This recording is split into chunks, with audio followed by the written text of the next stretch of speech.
In every corner of modern life, there is a quiet cry that most of us carry, but rarely speak out loud. We wake up already tired, our minds racing with lists of tasks, bills waiting to be paid, messages unanswered, and expectations we fear we cannot meet. We move through crowded days with a smile on our face, while inside we feel a weight pressing down. Stress becomes the invisible companion at work, in relationships, even in the silence of our own homes. It whispers that we are not enough, that we are always behind, that peace is something we will never quite reach.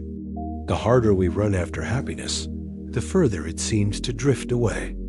For many, life feels like standing in the middle of a storm with no shelter, watching joy slip through our fingers like sand. This is the suffering of the modern world. It is not always loud or dramatic. Sometimes it shows up as sleepless nights, sometimes as a heavy chest, sometimes as the sense that even when everything looks fine on the outside, something inside still aches. We chase money, hoping it will bring freedom, but too often it brings more worry. We seek love, but end up entangled in misunderstandings. We build careers, but find ourselves consumed by endless demands and deadlines. In our search for meaning, we become prisoners of anxiety, loneliness, and regret. Deep down, we know that this is not the life we truly long for. And yet, there is a door, a way forward. For thousands of years, the teachings of the Buddha have pointed to a path that does not deny suffering, but transforms it. This path is not about escaping the world or rejecting modern life. It is about learning how to live fully within it, with clarity, compassion, and freedom. Where stress once ruled, calm can take root. Where fear once echoed, confidence can rise. Where loneliness once burned, connection and love can bloom. These are not distant dreams.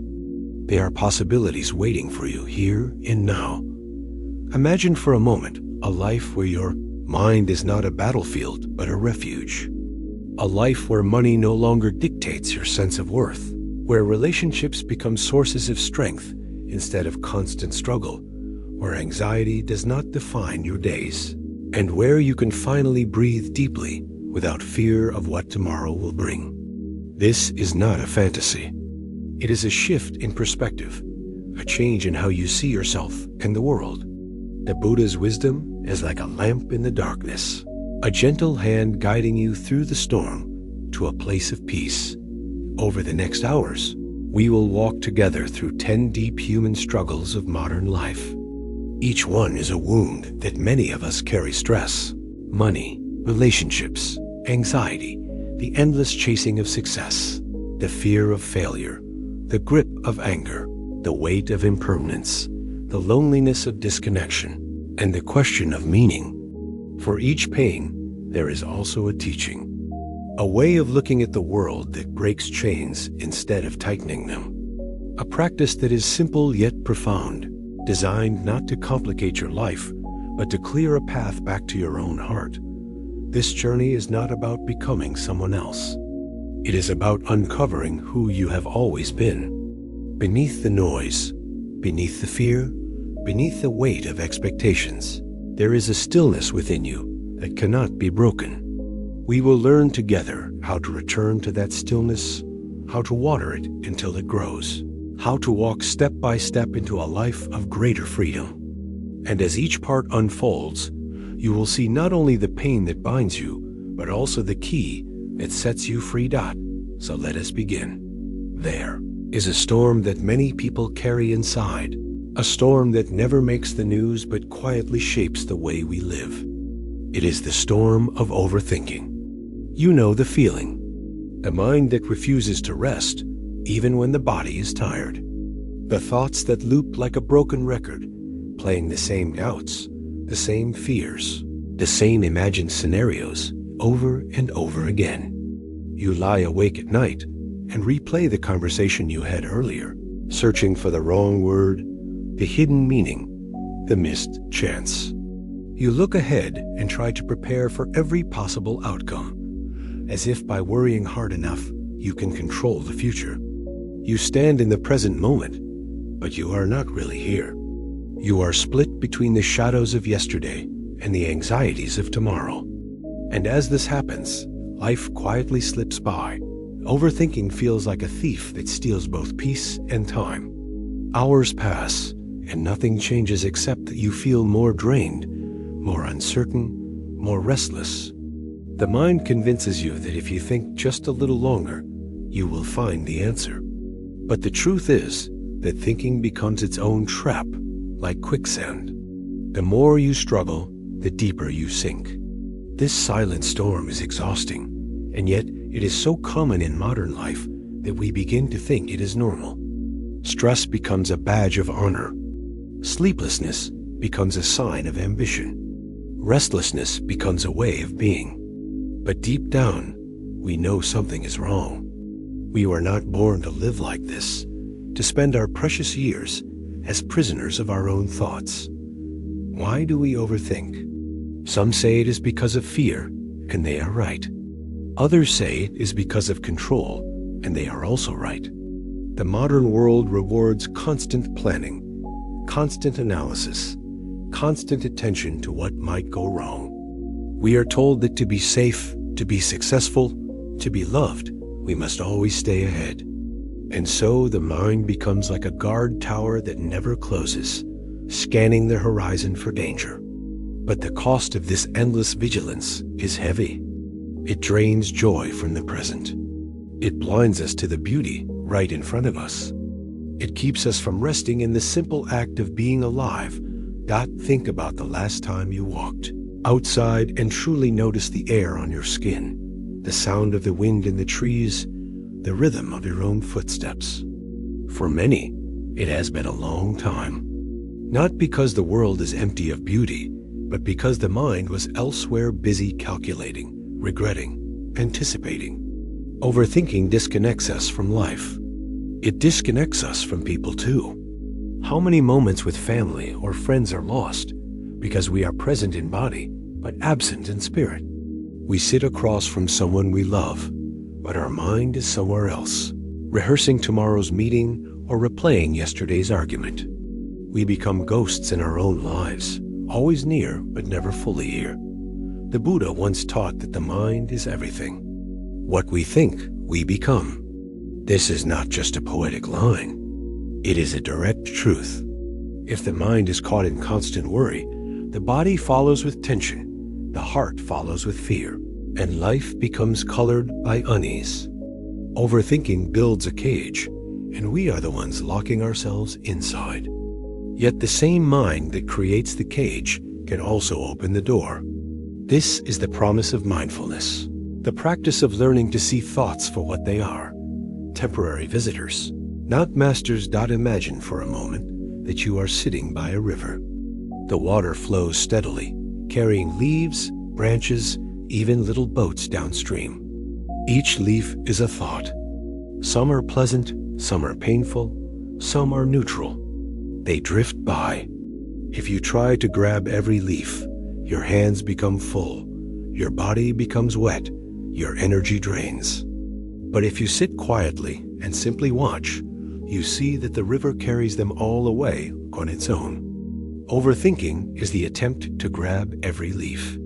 Mindfulness is the choice to watch the river instead. There is an old story told in Zen practice. A man sits in a small boat on a calm lake. Another boat suddenly drifts into his and collides. At first, he feels a rush of anger. He prepares to shout at the person who must have been careless. But when he looks, the boat is empty. No one was steering it. The anger vanishes because there is no one to blame. Overthinking is like shouting at empty boats. We create elaborate stories. We assign motives. We imagine outcomes when often there is nothing there. The boat is empty. The world simply drifts. The question is not how to control it, but how to respond with clarity and calm. The Buddha's teachings remind us that suffering does not come only from what happens, but from how we react. Events rise and fall. People come and go. Fortunes change like the seasons. But the mind, if untrained, clings to each event, wrestles with it, refuses to let go. Overthinking is this refusal. It is the attempt to hold the unholdable. Yet when we learn to see thoughts as passing clouds, the sky of the mind opens.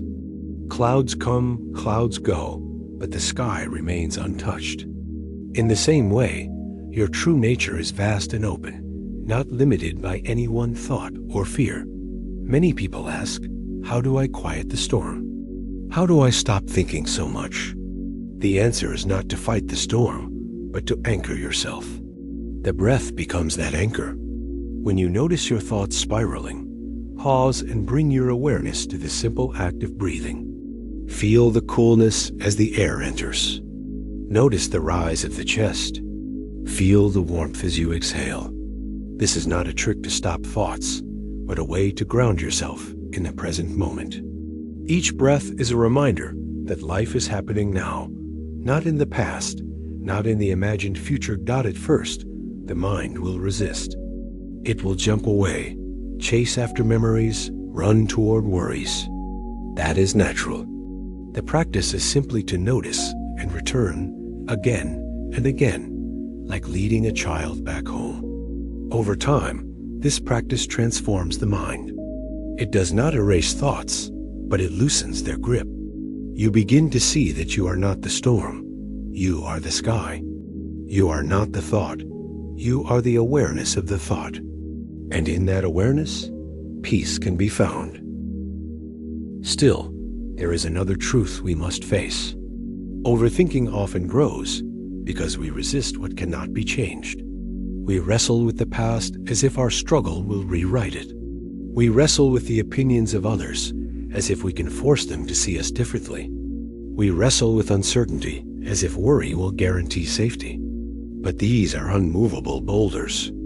Imagine a man trying every day to push a giant stone up a hill, believing that if he can just move it, happiness will be at the top. He grows exhausted, angry, bitter. A wise teacher passes by and says, "Why not walk around the boulder?" The stone is not your path. The stone is your distraction. So it is with our thoughts. We try to move the unmovable, and in doing so, we exhaust ourselves. Wisdom is learning to let go, to walk around, to invest our energy where it can actually carry us forward. Letting go is not weakness. It is strength. It is the recognition that your life is too precious to be wasted on battles that cannot be won. The Buddha taught impermanence. Everything rises and falls. Nothing lasts forever. Even your anxiety, your racing thoughts, your restless nights, they too are impermanent. Like a storm, they come and go. When you forget this, suffering deepens. When you remember, hope returns.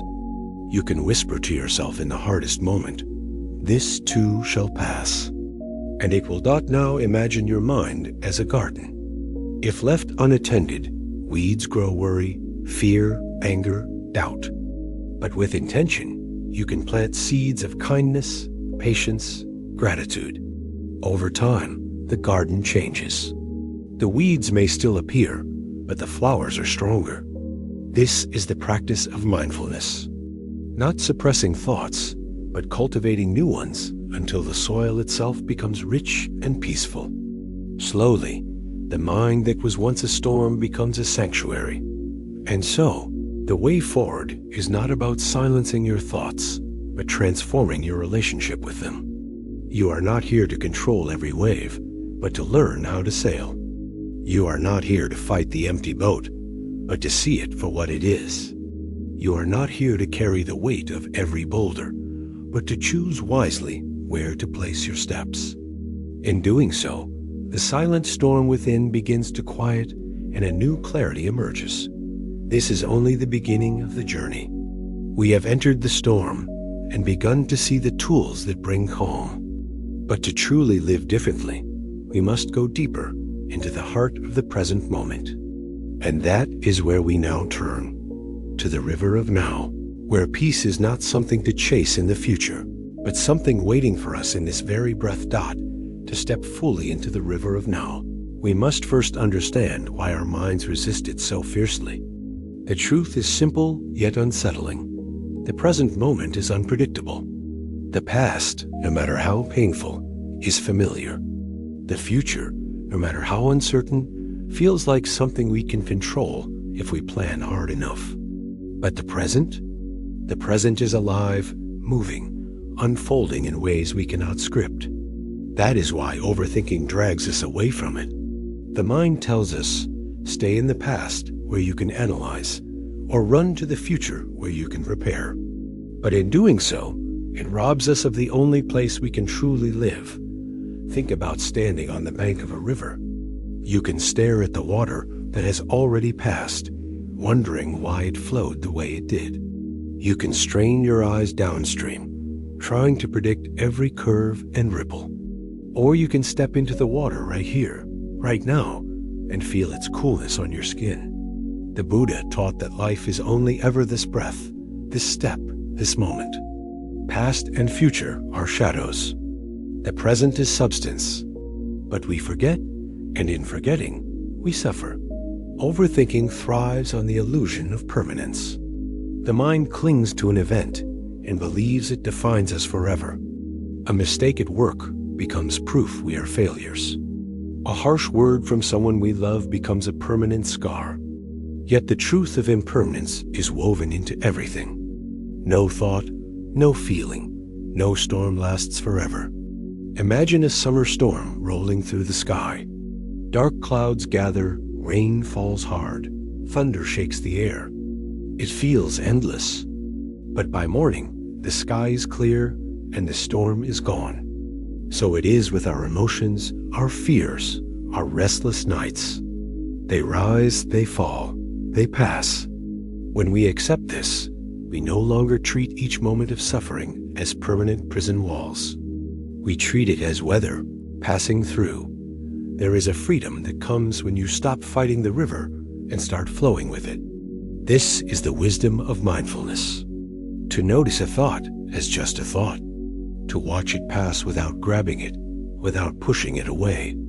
To rest in the awareness behind the thought, the sky that remains untouched by clouds.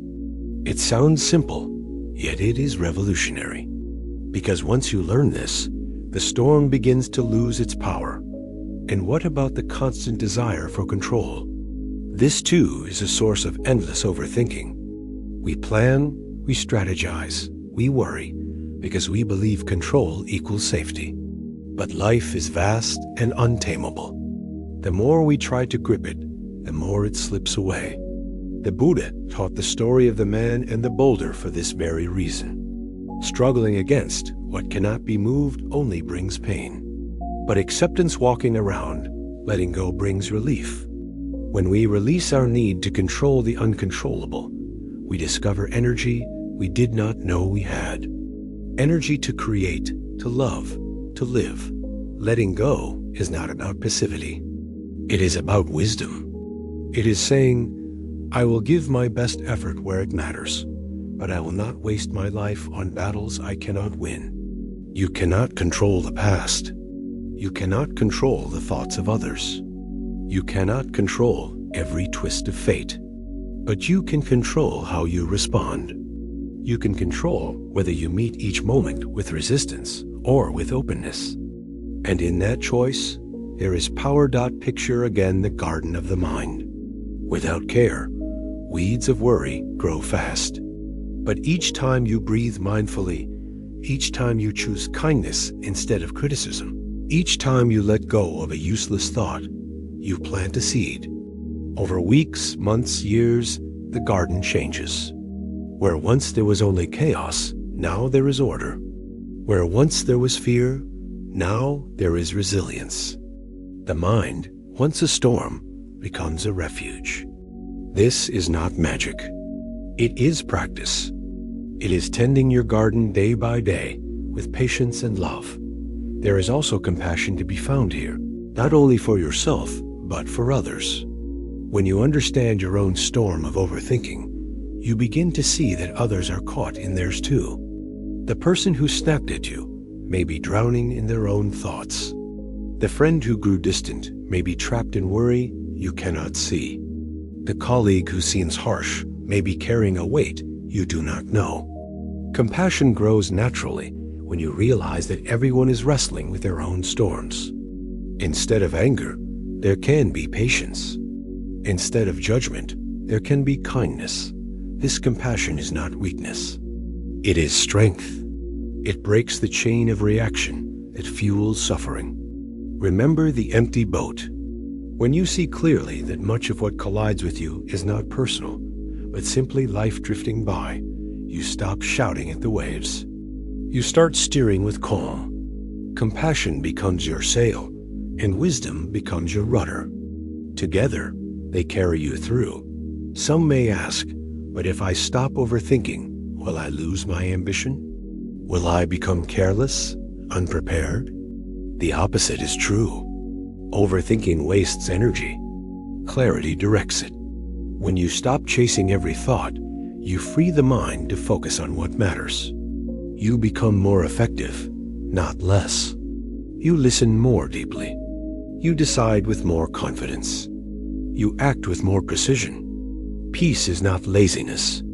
Peace is power because it aligns you with the present, where all action truly happens. And so, as we come to the close of this first part, let us return to the central truth. The storm within is real, but it is not permanent. Overthinking is common, but it is not destiny. Through mindfulness, through compassion, through letting go, we can calm the waters of the mind and rediscover the peace that has always been there.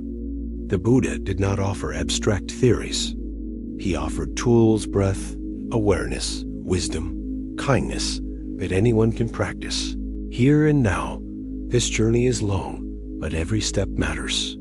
You do not need to master the entire path today. Simply notice one thought without clinging. Simply breathe once with awareness. Simply let go of one small worry you cannot control. Each act is a seed. Each seed grows into a forest of peace. And in time, the silent storm will fade, leaving behind the clear sky of your true nature. From this place of quiet, we are ready to move deeper. We have seen how the storm of overthinking steals our peace.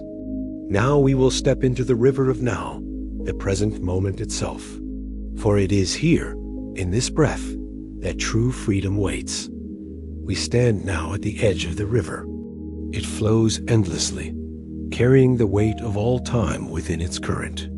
Behind us is the water that has already passed, the moments that cannot be brought back, no matter how much we replay them.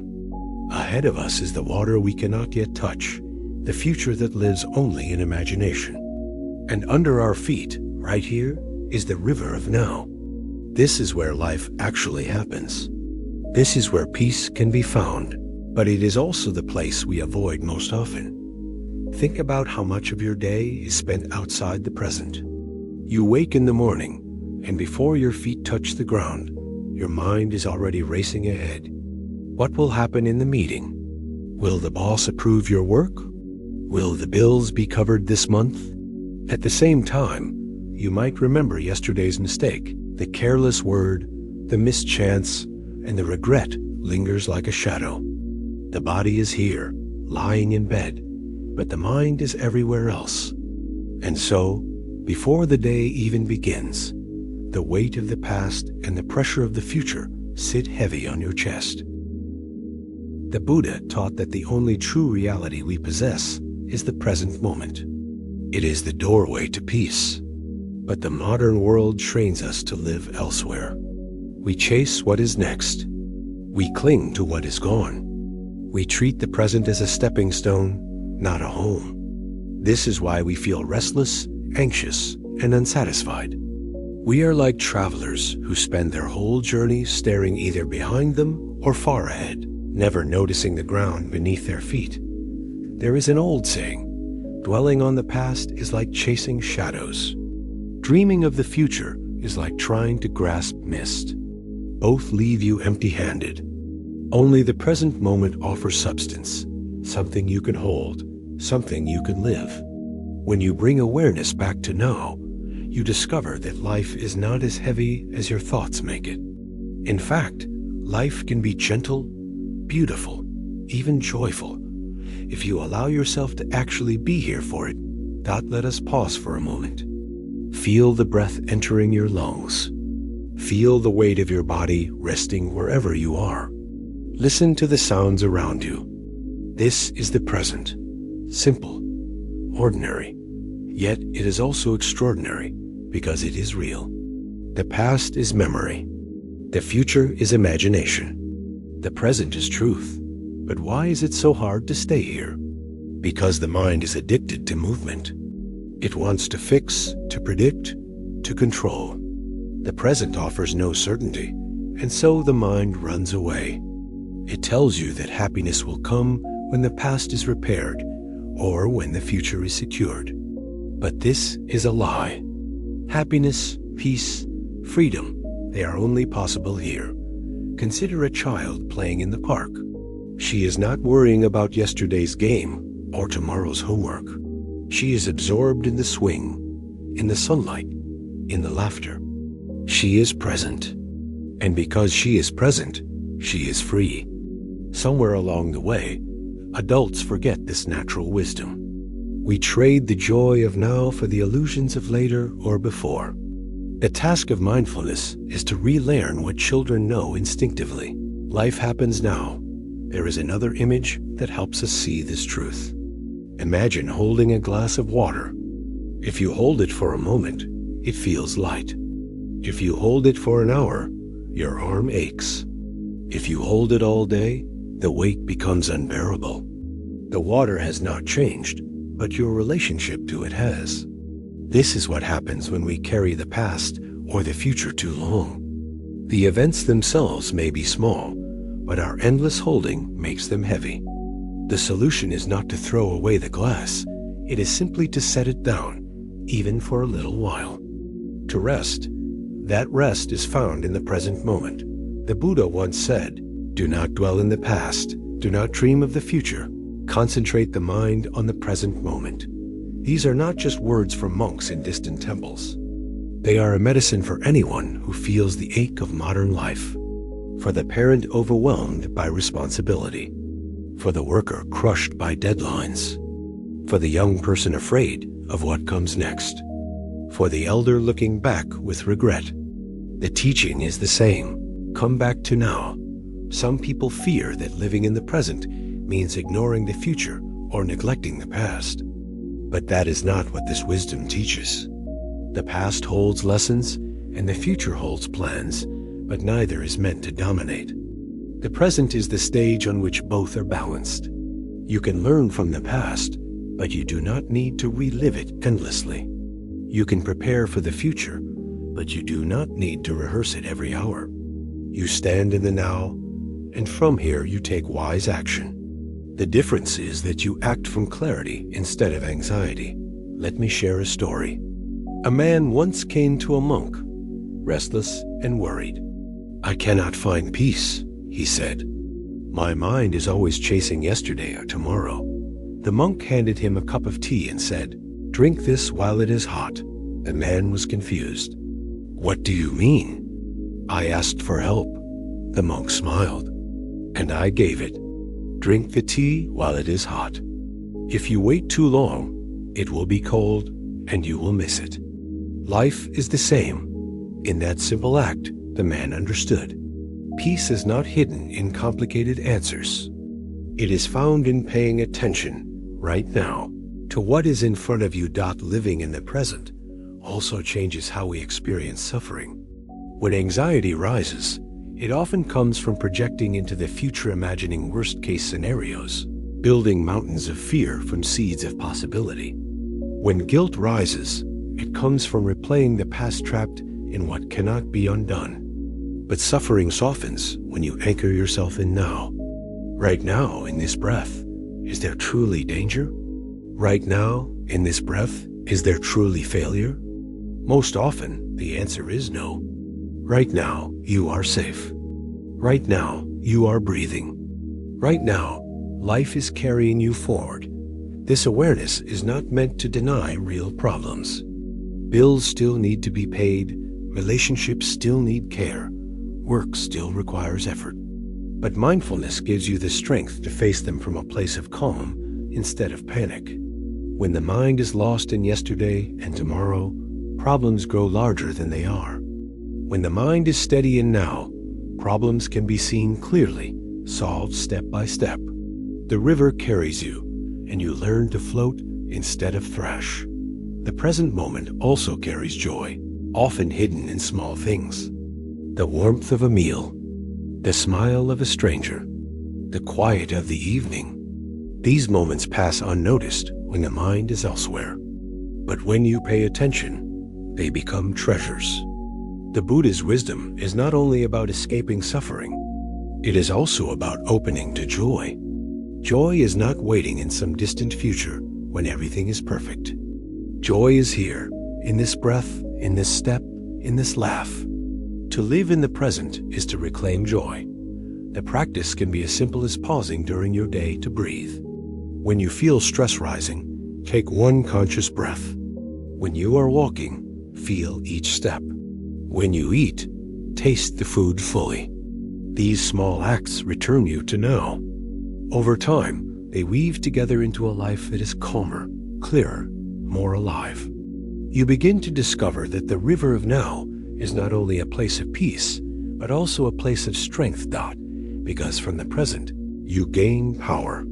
The power to respond instead of react. The power to choose kindness instead of anger. The power to let go instead of cling. The present is where your freedom lives. The past cannot be changed. The future cannot be controlled. But the present here you are free. And so, as we walk together on this path, remember this. The river is always flowing. You cannot stop it. You cannot reverse it. But you can step into it right now and let it carry you. The storm of overthinking may roar, but the river of now remains steady. In this water lies your peace. In this water lies your life. We are only at the beginning of this part, but already the truth is clear. To live in the present is not to abandon responsibility, but to claim reality. It is to stop being a prisoner of shadows and mist, and to live in the light of what is real. This is the invitation the Buddha offers. This is the door to freedom. And together, we will walk through it. To live in the river of now is to learn the art of presence. And presence is not something mystical or out of reach.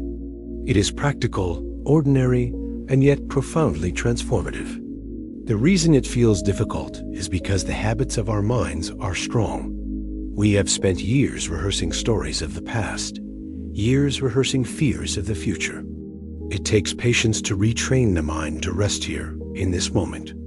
But patience itself is part of the practice. No one learns to swim by standing on the shore. You step into the water, you stumble, you learn to float. Slowly, the body remembers. Slowly, the mind remembers too. There is a practice known as mindful breathing. It is not complicated. You do not need to sit in silence for hours or retreat to a mountain. You can begin right where you are. When you breathe in, simply notice. This is an in-breath. When you breathe out, simply notice. This is an out-breath. That is all. The mind will wander, yes. It will say, what about tomorrow's worries? What about yesterday's mistakes? But you gently bring it back. In-breath, out-breath. Again and again. Each return is like taking one more step into the river. Over time, you begin to notice something subtle. A present moment is not empty. It is rich, alive, layered with sensations, sounds, feelings. The hum of the world around you, the quiet beat of your heart, the warmth of sunlight, the coolness of air, all of these are invitations back to now. They were always here, but the noise of thought covered them. By resting in presence, you uncover them again. Life begins to feel fuller, not because anything outside changed, but because you are finally awake to it. Think of eating a simple meal. If the mind is far away, The food passes unnoticed, and hunger remains unsatisfied. But if you truly taste each bite, if you notice texture, flavor, warmth, then even a plain bowl of rice becomes a gift. The same is true of life. Without presence, even the most extraordinary experiences feel shallow. With presence, even the most ordinary moments shine. The Buddha often compared the mind to a monkey, restless, jumping from branch to branch, never still. The monkey mind does not want to sit quietly in now. It leaps into yesterday's forest, then into tomorrow's jungle, rarely stopping in today's tree. But with gentle training, the monkey learns to rest. Presence is not about forcing the monkey into stillness. It is about guiding it patiently, offering it the branch of now, again and again, until it feels safe to stay. There is also courage required here, because when we return to the present, we sometimes encounter feelings we have been avoiding. Grief, fear, loneliness, they live here too. The temptation is to run away into distraction, but the practice is to stay, to breathe with the feeling, to allow it to rise and pass. This is how healing begins. Avoidance freezes pain in place. Presence allows it to move. The river carries everything, both joy and sorrow. If you trust it, you will see that even the hardest feelings soften in its flow. There is a story of a man carrying a heavy sack of sand across a long road. He stumbles, exhausted. A teacher asks him, "Why do you carry it?" The man says, "I thought I needed it." The teacher replies, "Set it down and walk." In the same way, presence invites us to set down the heavy sacks of past and future. We do not need to carry them every step. We can walk lighter, freer, by resting in now. And what about the argument that presence means irresponsibility? That if we stop worrying about the future, we will fail? This is a misunderstanding. Presence does not mean abandoning planning. It means planning from clarity instead of panic. Imagine two people preparing for a journey. One spends the night awake, tossing, replaying every possible disaster, exhausted before the trip even begins. The other sleeps well, rises calm, and carefully packs what is needed. Both prepared, but only one was at peace. Presence does not weaken responsibility. It strengthens it because it grounds it in wisdom. The practice of presence also reshapes relationships. How often do we listen to others while our mind is elsewhere, planning what we will say next, or distracted by our own worries? When you are truly present with someone, you give them a rare gift, your full attention. You hear not only their words, but their heart. You see not only their face, but their humanity. Relationships heal in this space. Conflicts soften. Love deepens. Presence is not only personal medicine, it is also the seed of connection. Even in work, presence matters. A task done with half attention takes twice the time and drains twice the energy. A task done with full attention flows smoothly, with less resistance.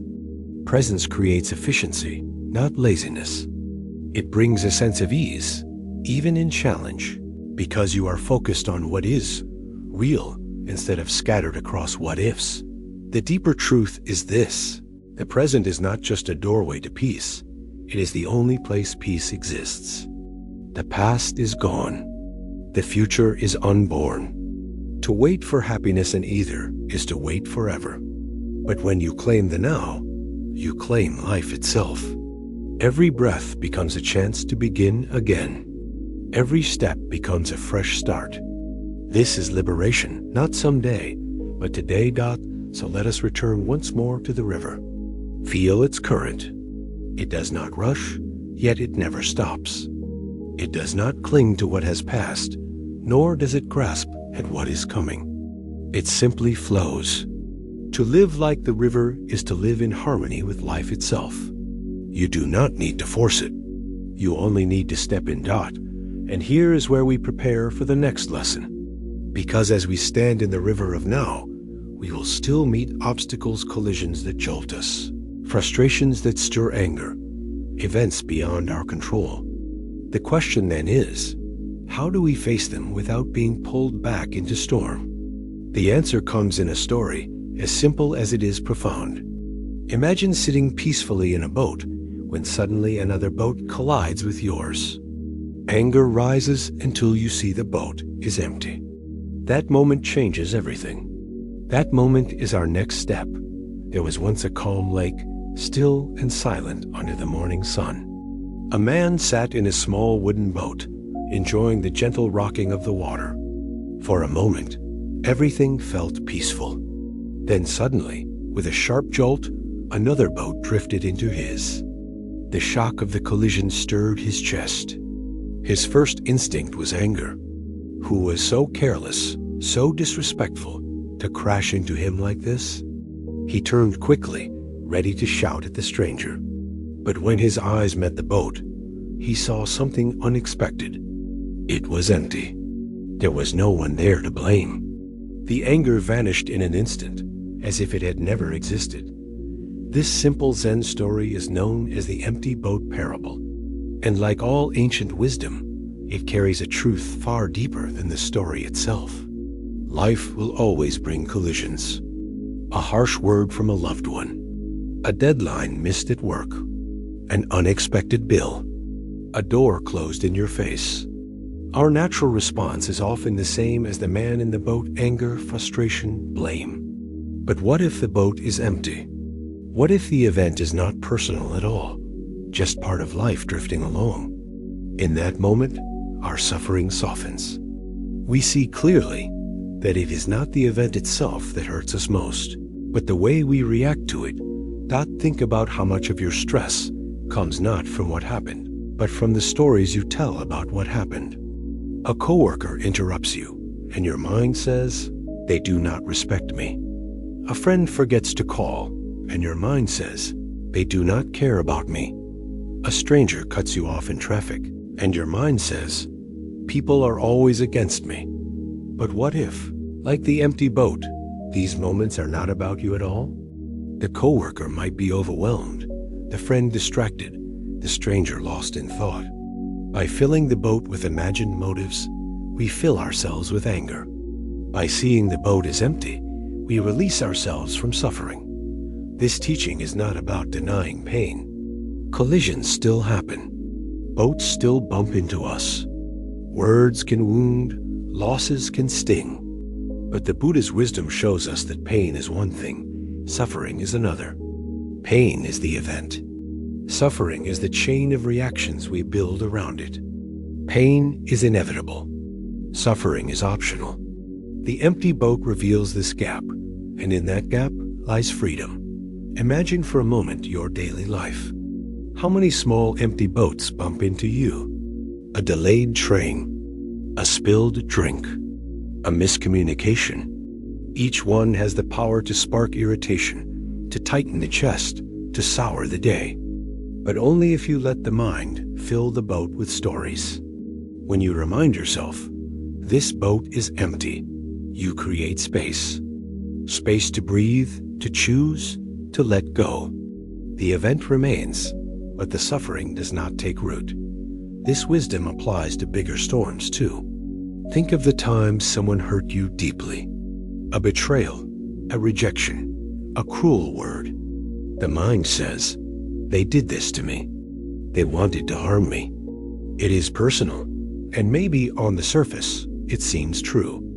But often, if you look closer, you see their action was born from their own storm, their own pain, their own ignorance, their own fear. They were acting from the chaos inside them, not from clear intention to hurt you. In a sense, their boat too was empty of clarity, empty of awareness. Seeing this does not excuse the harm, but it softens your heart. It shifts the focus from blame to understanding, from anger to compassion. There is freedom in this shift. When you take things personally, you hand your peace over to others. Every careless act becomes a chain around your neck. But when you see the emptiness of the boat, you reclaim that power. You realize that anger is not required, that suffering is not automatic. You have a choice. You can meet life with tension, or you can meet it with calm. The Buddha once said, holding on to anger is like grasping a hot coal with the intent of throwing it at someone else. You are the one who gets burned. Think about this. The collision may last a moment, but anger can linger for hours, days, even years. You replay it in your mind, again and again, each time burning yourself anew. The boat hit once, but you keep hitting yourself 100 times more. To let go is not to approve of the event, but to stop burning yourself with it. How do we practice this letting go? It begins with awareness. When a boat collides, pause. Notice the surge of anger. Feel it in your body, the tight jaw, the clenched fists, the racing heart. Instead of reacting immediately, breathe. Ask yourself, is this boat really full? Or is it empty? Often, the answer surprises you. And even if the boat is not fully empty, even if someone acted with intention, you can still choose how to respond. You do not need to carry their storm into your heart. Consider again the garden of the mind. Every time you choose not to fill the boat with stories, you pull out a weed. Every time you choose patience over anger, you plant a seed of peace. Over time, the garden grows calmer, stronger. The collisions do not stop, but your suffering lessens. The river of life continues, but you float with ease instead of fighting the current. This teaching also changes how we see ourselves. Sometimes the boat that collides is not from outside, but from within. A mistake, a failure, a forgotten promise. We crash into ourselves, and we respond with anger, shame, judgment. We fill the boat with stories. I am worthless. I will never succeed. I always fail. But what if those thoughts, too, are empty boats? What if the mistake is simply a mistake, not a definition of your worth? By meeting yourself with the same compassion you give to others, you free yourself from the prison of self-blame. Think of a child learning to walk. They stumble, they fall, they bump into furniture. Do we yell at them? Do we call them failures? Of course not. We encourage them. We smile. We say, try again. Why then are we so harsh with ourselves when we stumble in life? We forget that we too are still learning. Life is a path, and stumbling is part of walking it. When you see your own empty boats with kindness, you walk lighter. The empty boat parable also carries a deeper teaching about ego. The reason we react so strongly to collisions is often because of the I. I was insulted. I was ignored. I was hurt. The boat hits, and the ego shouts, how dare they? But when the boat is empty, the I has nothing to grab. The ego dissolves, and peace remains. This is the gift of seeing emptiness. It is not only about others, but about loosening our grip on the self that demands constant defense.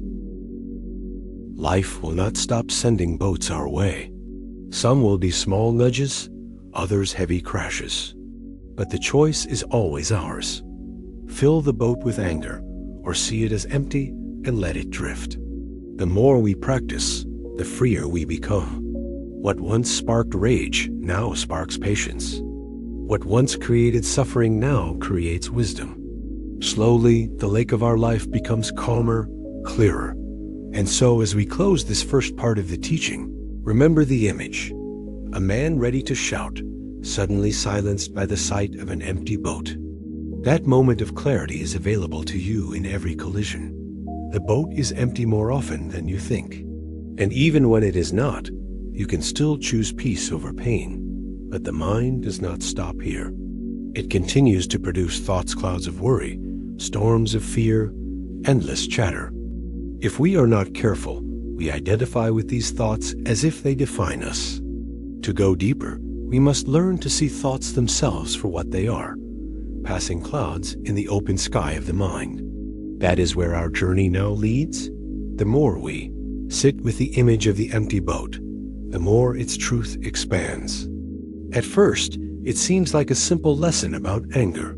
Someone bumps into you, and if you do not take it personally, your anger dissolves. But look closer, and you see that it is not only about anger, it is about every way we create suffering out of events that, on their own, are neutral. Take disappointment. A plan falls through. A dream does not unfold the way you imagined. The mind leaps in. This should not have happened. My life is ruined. Nothing will ever go right. Suddenly, the pain of one event multiplies into a whole story about failure. The boat of disappointment was small, but you filled it with heavy stones, and now you are drowning under its weight. What if, instead, you saw it as an empty boat? The plan fell through, yes. The dream shifted, yes. But that is all. Not a curse, not a definition of your future, simply a moment drifting past. By seeing it clearly, you save yourself from sinking doubt or think about fear. The future is uncertain, and something unexpected happens. A job change, a health scare, a sudden expense. The boat bumps into you, and fear rushes in. Then the mind begins its endless work. This means I am not safe. This means disaster is coming. This means everything will fall apart. The empty boat becomes crowded with ghosts of what-ifs, and soon you are panicked not by the event itself, but by the storm of thoughts it triggered. What if you paused? What if you said, yes, this boat arrived, but it may not mean what I fear. It may simply be drifting. In that pause, the fear loosens its grip. You discover that most of the suffering came not from the event, but from your reaction. Even joy can be distorted this way. Imagine a happy moment of success at work, a compliment, a beautiful day. Instead of resting in the joy, the mind starts whispering, what if this does not last? What if I lose it? What if tomorrow is worse? The empty boat of joy is filled with fear of loss, and peace disappears. But if you let the boat stay empty, if you simply enjoy the success, the compliment, the day, then joy remains pure. The Buddhist teachings return again and again to this principle. Suffering arises not only from what happens, but from the grasping and clinging of the mind. We grasp at events as if they define us, as if they are permanent, as if they are personal. But in truth, everything is passing, shifting, moving like boats on a lake. To remember this is to live lighter. Let us return to the story. Imagine again the man ready to shout, his chest full of rage. In that instant before his anger explodes, he sees the boat is empty. And suddenly, the storm clears. That single shift of perception changes everything. Nothing in the outside world changed. The collision still happened. The boat is still there. But the inside world changed, and with it, his suffering vanished. This is the power of perception. By changing how you see, you change how you feel. By changing how you feel, you change how you live. This practice requires humility, because often we are certain our interpretation is correct. We say, they meant to hurt me. They wanted to disrespect me. They did this on purpose. And maybe, sometimes, that is true. But more often than not, it is assumption. Our certainty blinds us. We shout at full boats that are actually empty. Humility allows us to step back, to ask, do I know this for sure? Or am I filling the boat myself?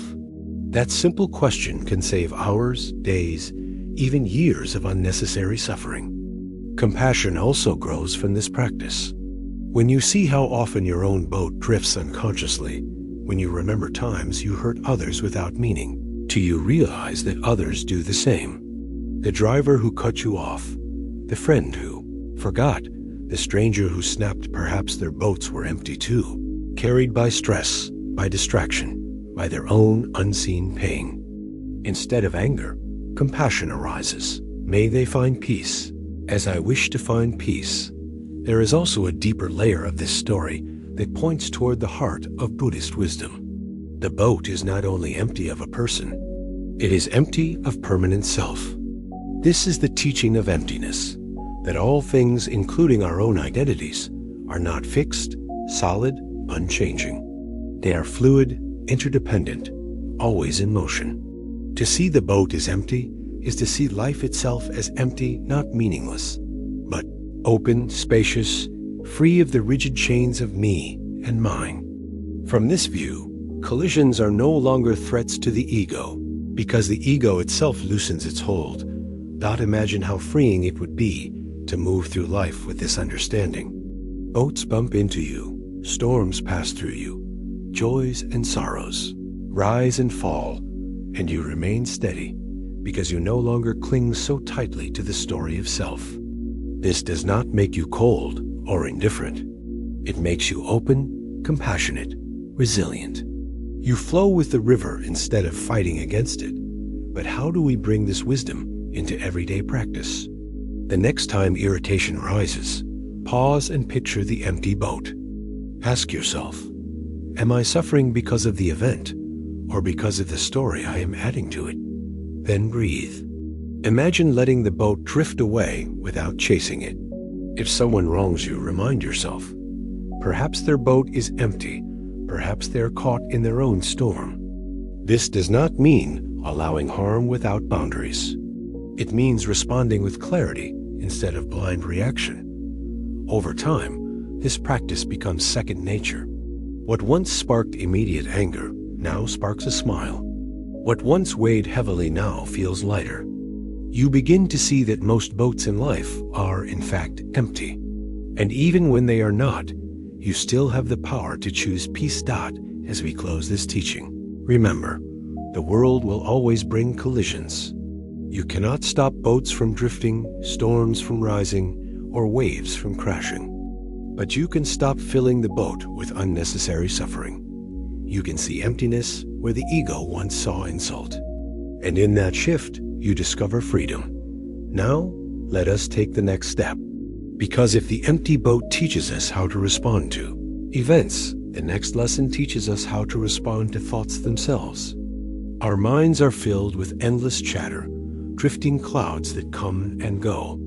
Some are light, some are heavy, some are dark, but none of them are who we truly are. To understand this is to take another step toward peace. To learn how to watch thoughts as passing clouds is where we now journey. The mind is often compared to a vast and open sky. Thoughts, emotions, worries, and desires drift through it like clouds. Some are light and playful, like thin wisps carried by a gentle breeze. Others are dark and heavy, storm clouds that seem to swallow the light. But no matter how thick or threatening the clouds may be, the sky itself remains untouched, wide and spacious.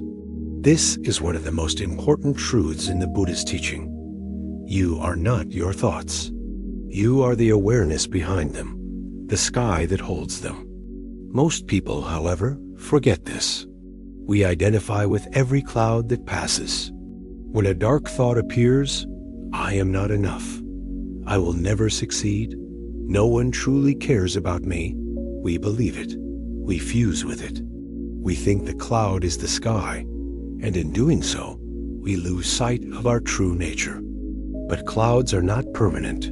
They are not who we are. They are visitors.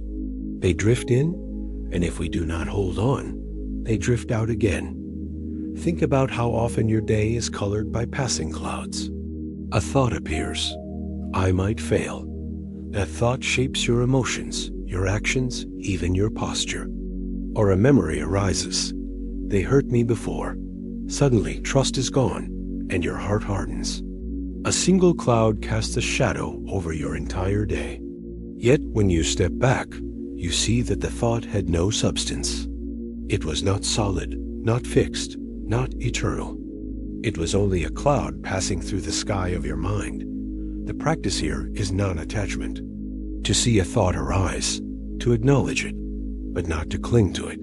You can say to yourself, ah, a cloud of worry, or ah, a cloud of anger. Naming it gives space. It reminds you that the thought is not you. It is simply weather, temporary, moving. You do not need to fight it, nor do you need to follow it. You can simply watch, and as you watch, you discover that all clouds eventually pass. Consider a stormy day. The sky is dark, the rain pours, the thunder shakes the ground. If you forget the nature of clouds, you might believe the storm will last forever. But wait long enough, and the sky clears. In the same way, when you are caught in anxiety or sadness, you may believe it is endless. But nothing in life is permanent. The Buddha called this impermanence, and it applies even to our darkest thoughts. This too shall pass is not just comfort, it is truth. Some may worry, if I do not fight my thoughts, will they overwhelm me? The opposite is true. Fighting thoughts often makes them stronger. Like trying not to think of a pink elephant, the more you resist, the louder it becomes. Observing with gentle awareness allows them to lose power. They rise, they fall, they vanish. The sky remains. There is a simple exercise. Sit quietly and close your eyes. Imagine the vast blue sky above you. Each time a thought arises, picture it as a cloud drifting by. Do not chase it. Do not push it away. Just watch. Some clouds will be small and vanish quickly. Others will be heavy, lingering longer. But all will move. The more you practice, the more you feel the space of the sky within yourself. You begin to rest in awareness instead of being trapped in thought. This shift changes everything, because when you are no longer enslaved by every thought, you become free to choose. You can decide which thoughts to water, which to let pass. The Buddha said, "What you think, you become." This does not mean you must control every thought. It means you must choose where to place your attention. If you constantly feed clouds of fear, anger, resentment, they will grow and darken the sky. If you nurture clouds of compassion, gratitude, and patience, they will brighten it. Watching your thoughts as clouds gives you the power to cultivate the mind you want. Think of your mind as a garden. If left untended, weeds will grow naturally. Negative thoughts, fears, and doubts spread quickly. But with care, you can plant seeds of kindness, of hope, of resilience. Clouds drift, yes, but you decide which ones to invite back. The mind becomes a sanctuary, not by eliminating thoughts, but by choosing wisely which to nourish. Let us take an example. Imagine you are walking to work, and a cloud of self-doubt appears. I am not good enough for this job. In the past, you might have fused with that thought, allowing it to ruin your day. But now you pause. You recognize, a cloud of doubt. You do not push it away, but you also do not bow to it. You watch it pass, and in its place, you gently invite another thought. I am learning. I am growing. I have worth. Slowly, the sky clears, and you walk with more strength. This practice also softens how we view others.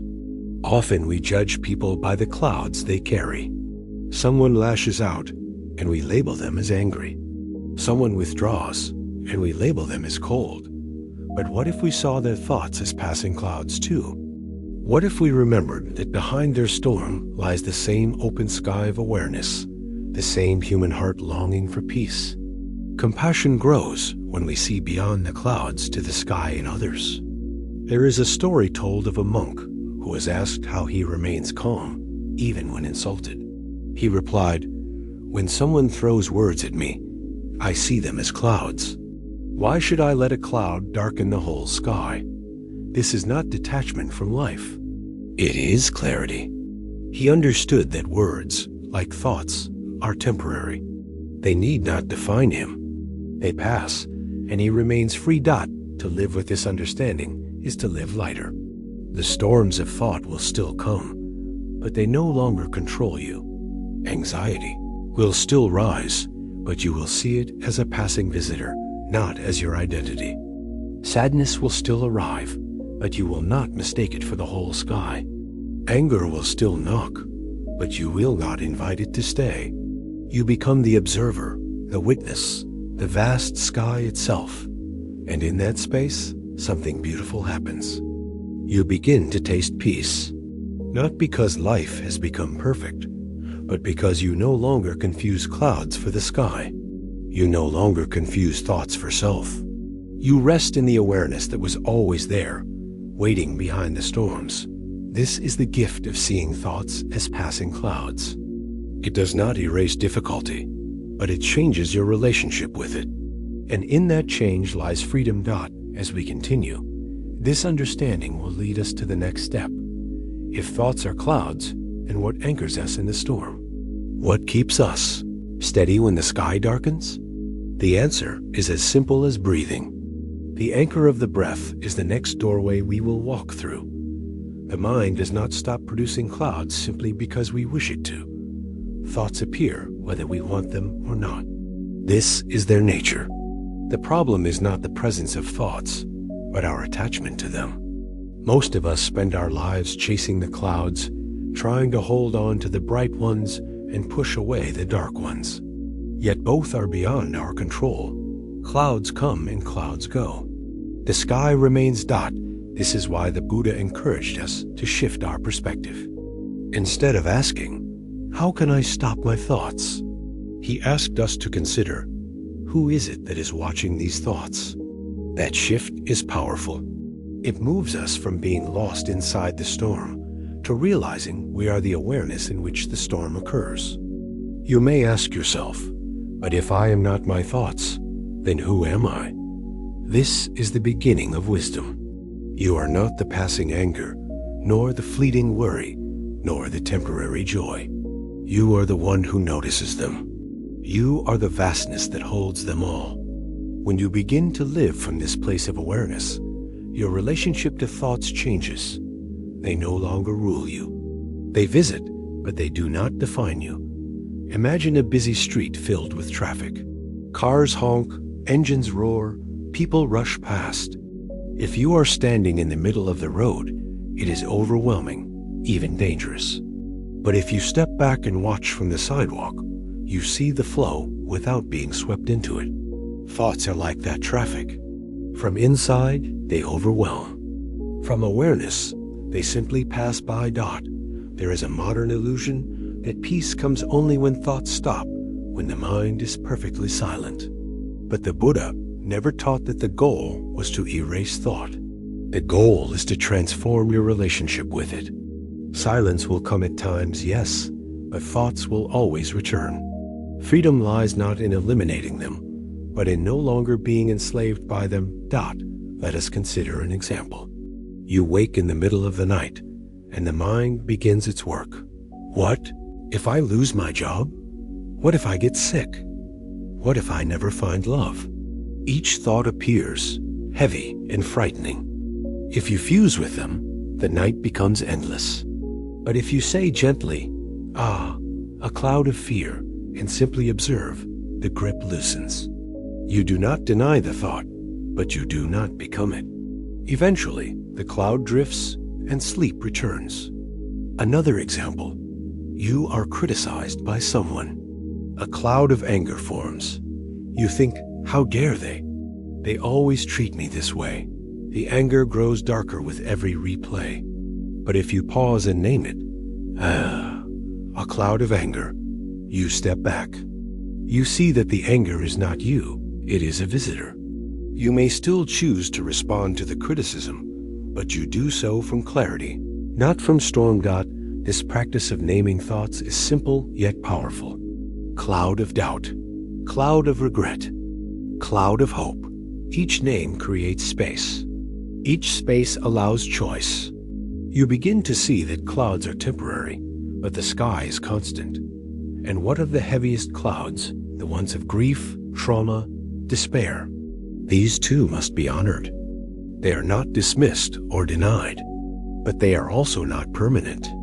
Even the darkest storm has breaks where light filters through. Even the longest night yields to dawn. By watching with compassion, by breathing through the pain, we allow healing. We do not rush it, but we also do not mistake it for eternity. The Buddha once said, This mind is luminous, but it is defiled by passing stains. Thoughts are those stains. They come and go, but the mind itself remains luminous. The sky remains pure, no matter how many clouds pass across it. Remembering this can bring courage in the darkest times. You are not broken. You are not defined by a single thought, no matter how heavy. You are the vastness that holds them, and that vastness cannot be destroyed. To live this way requires practice, and practice requires patience. Each time you remember to watch instead of cling, you are strengthening the muscle of awareness. At first, it may feel awkward, even impossible, but slowly, the habit shifts. You notice sooner, you cling less, you breathe more, and gradually, the clouds lose their power. One day, you may even find beauty in them. Just as the sky would be dull without clouds, the mind too is alive with variety. Thoughts of love, dreams of possibility, even lessons hidden in fear-all are part of the dance of life. You no longer need to fear them. You can watch them come, learn what they have to teach, and watch them go. And so we arrive at a natural question. If thoughts are clouds, and awareness is the sky, how do we stay rooted in that sky when storms come fast and hard? The answer is simple, and it has been with you since birth. The breath. The breath is the anchor that steadies the sky. By returning to the breath, again and again, you return to now. You return to awareness. You return to peace. This is where we now turn. The anchor of the breath, the most faithful companion in our journey toward inner calm. When the storm of thoughts grows heavy, when the sky of the mind feels crowded with clouds, what keeps us from being swept away? The answer is as simple as it is profound: the breath. The breath is the anchor that ties us to the present moment. It is always with us, from the first cry of life until the last sigh. Yet most of the time, we forget it completely. We breathe without noticing, unaware that in this ordinary rhythm lies extraordinary power. The Buddha taught mindfulness of breathing as a path to liberation. He did not point to something far away, something hidden in sacred texts or distant mountains.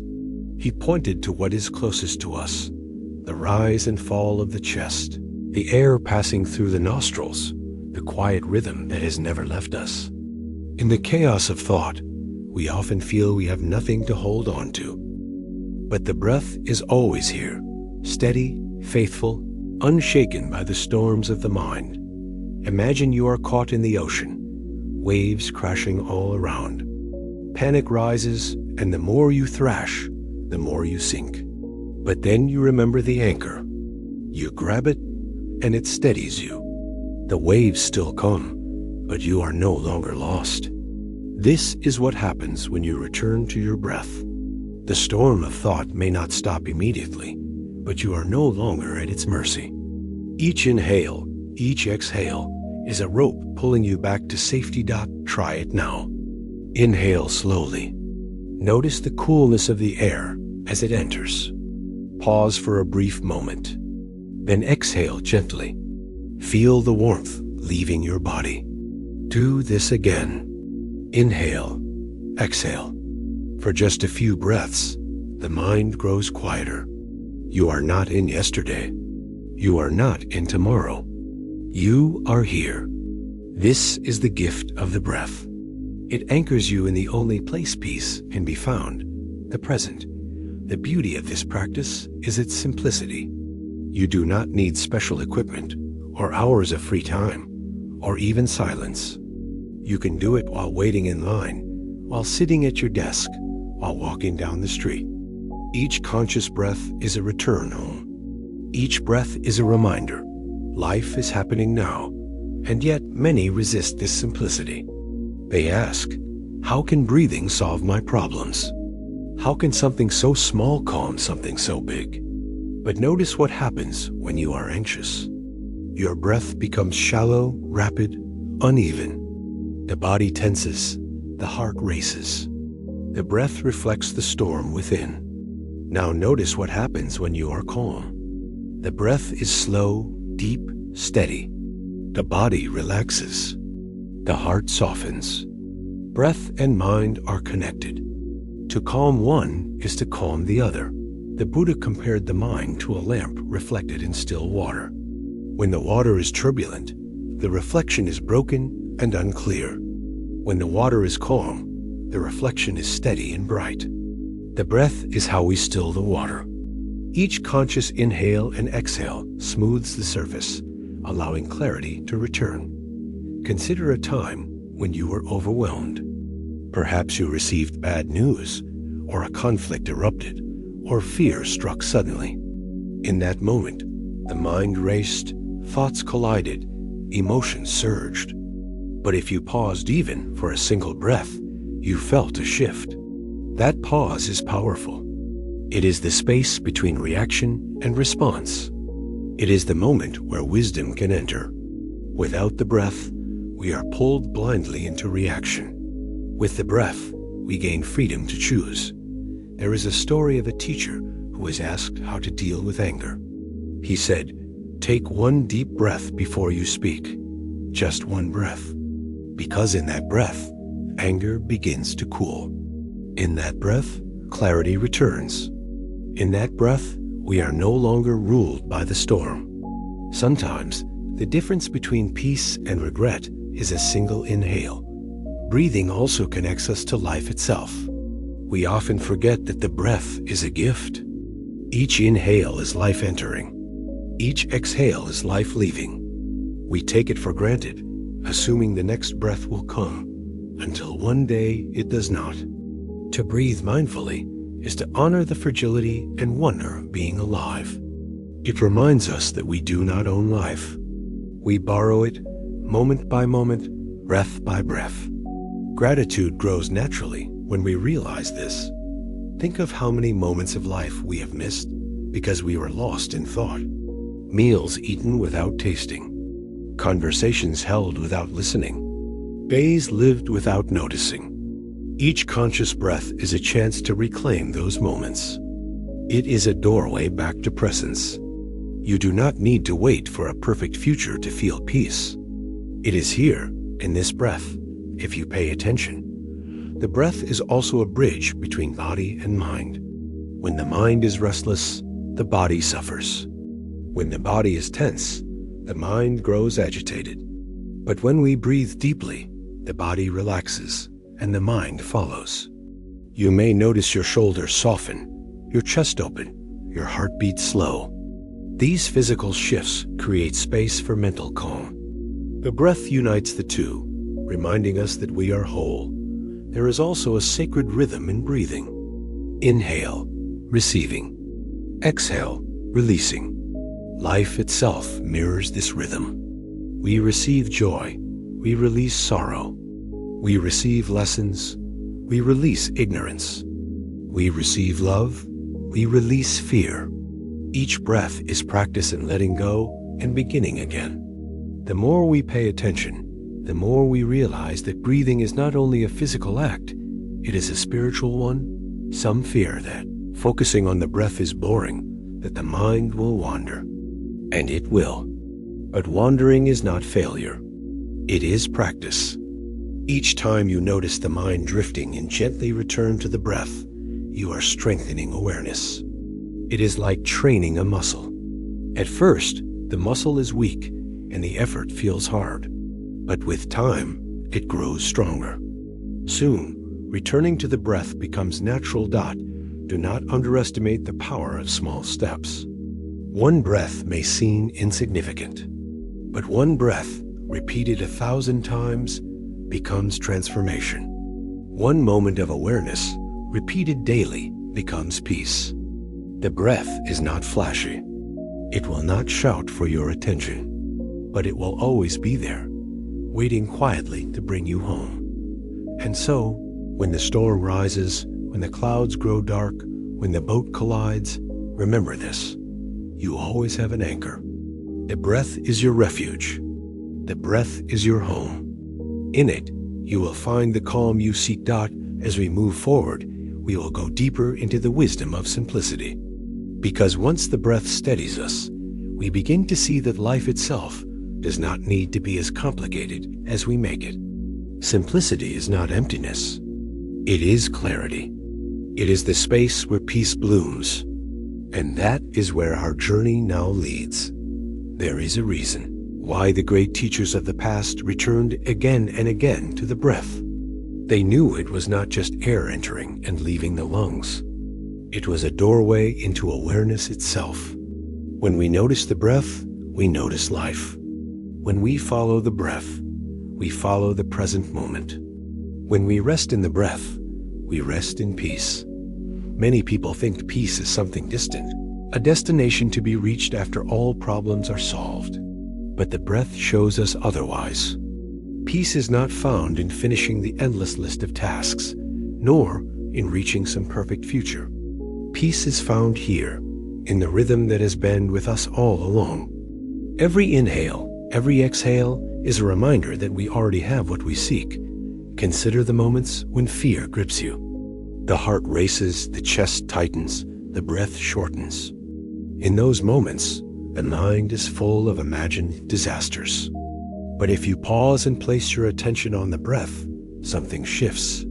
Slowly, the heart steadies, the body relaxes, the storm of thought weakens. Fear loses its sharpness, not because the future changed, but because you return to the present. The breath pulls you out of tomorrow's shadows and back into today's light. Think also of anger. It rises hot and fast, often before we realize it. The urge to lash out, to defend, to wound feels irresistible. But if you take one conscious breath, even one, you buy yourself space. In that space, anger begins to cool. In that space, clarity whispers. The Buddha taught that between stimulus and response, there is a gap. In that gap lies freedom. The breath opens that gap. There is also healing in the breath. Many carry old wounds, memories that ache, regrets that linger. These are heavy clouds, and they seem impossible to release. But when you sit quietly and breathe with them, something changes. You are not trying to erase the pain or deny it. You are simply breathing with it, giving it space, allowing it to move. Each exhale is a release, a soft letting go of what no longer serves you. Over time, even the deepest wounds soften in the rhythm of breath. Breathing mindfully also teaches patience. The inhale cannot be rushed. The exhale cannot be forced. If you try, the body resists. But if you allow the natural rhythm, breath flows effortlessly. This becomes a metaphor for life itself. When we force, we suffer. When we allow, we flow. The breath is a living teacher, reminding us that life unfolds best when we stop grasping and start trusting. There is a practice often taught in Buddhist tradition, counting the breath. You breathe in and silently count 1. You breathe out and count 2. Continue up to 10, then return to 1. Simple, yet profound. But counting is not the goal. It is a tool to steady the wandering mind. Each number is like a gentle hand leading you back when thoughts try to pull you away. Over time, even without counting, the mind learns to stay. You may find at first that the mind rebels. Thoughts will intrude, distractions will rise, impatience will stir. This is not failure. It is the path. Each time you notice and return, you strengthen awareness. Think of training a puppy. At first, it runs in every direction, chasing everything it sees. You do not punish it. You guide it back gently. With time, the puppy learns. So it is with the mind. Patience and kindness are the keys. There is also gratitude in the breath. Consider how many breaths you have taken in your life, millions, maybe billions. Each one kept you alive, yet how many did you notice? To pause and feel gratitude for the breath is to awaken to the miracle of existence. Without breath, nothing else is possible. With breath, everything becomes possible. Gratitude turns the ordinary into sacred dot, and so the breath is not only an anchor. It is a teacher, a healer, a friend. It steadies you in storms, it guides you in confusion, it comforts you in sorrow. The Buddha called mindfulness of breathing a direct path to awakening, not because it is complicated, but because it is so close, so simple, so true.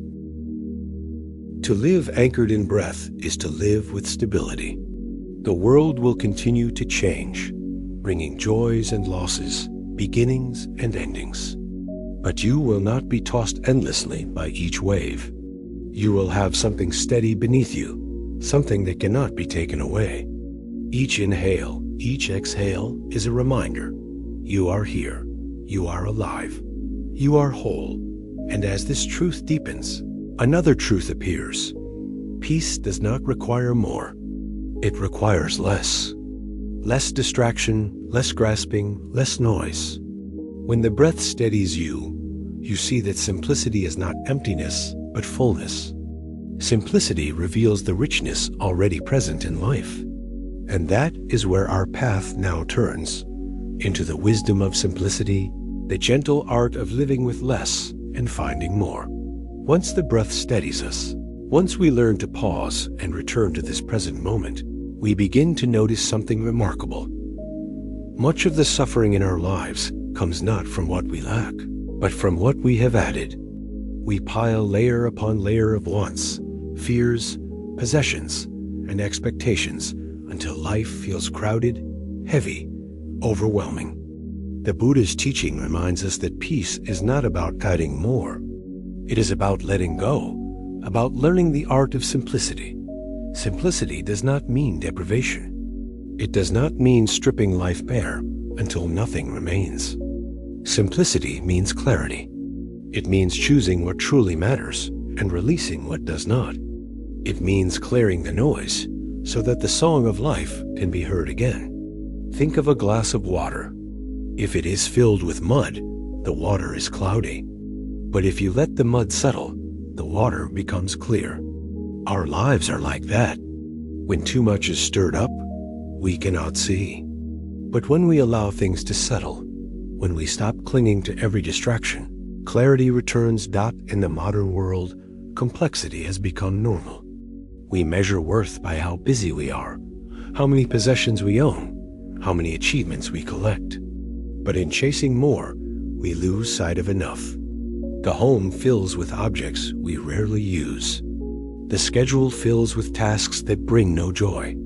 The mind fills with worries that never end. We mistake this fullness for abundance, but it is only clutter. Simplicity invites us to lay these burdens down.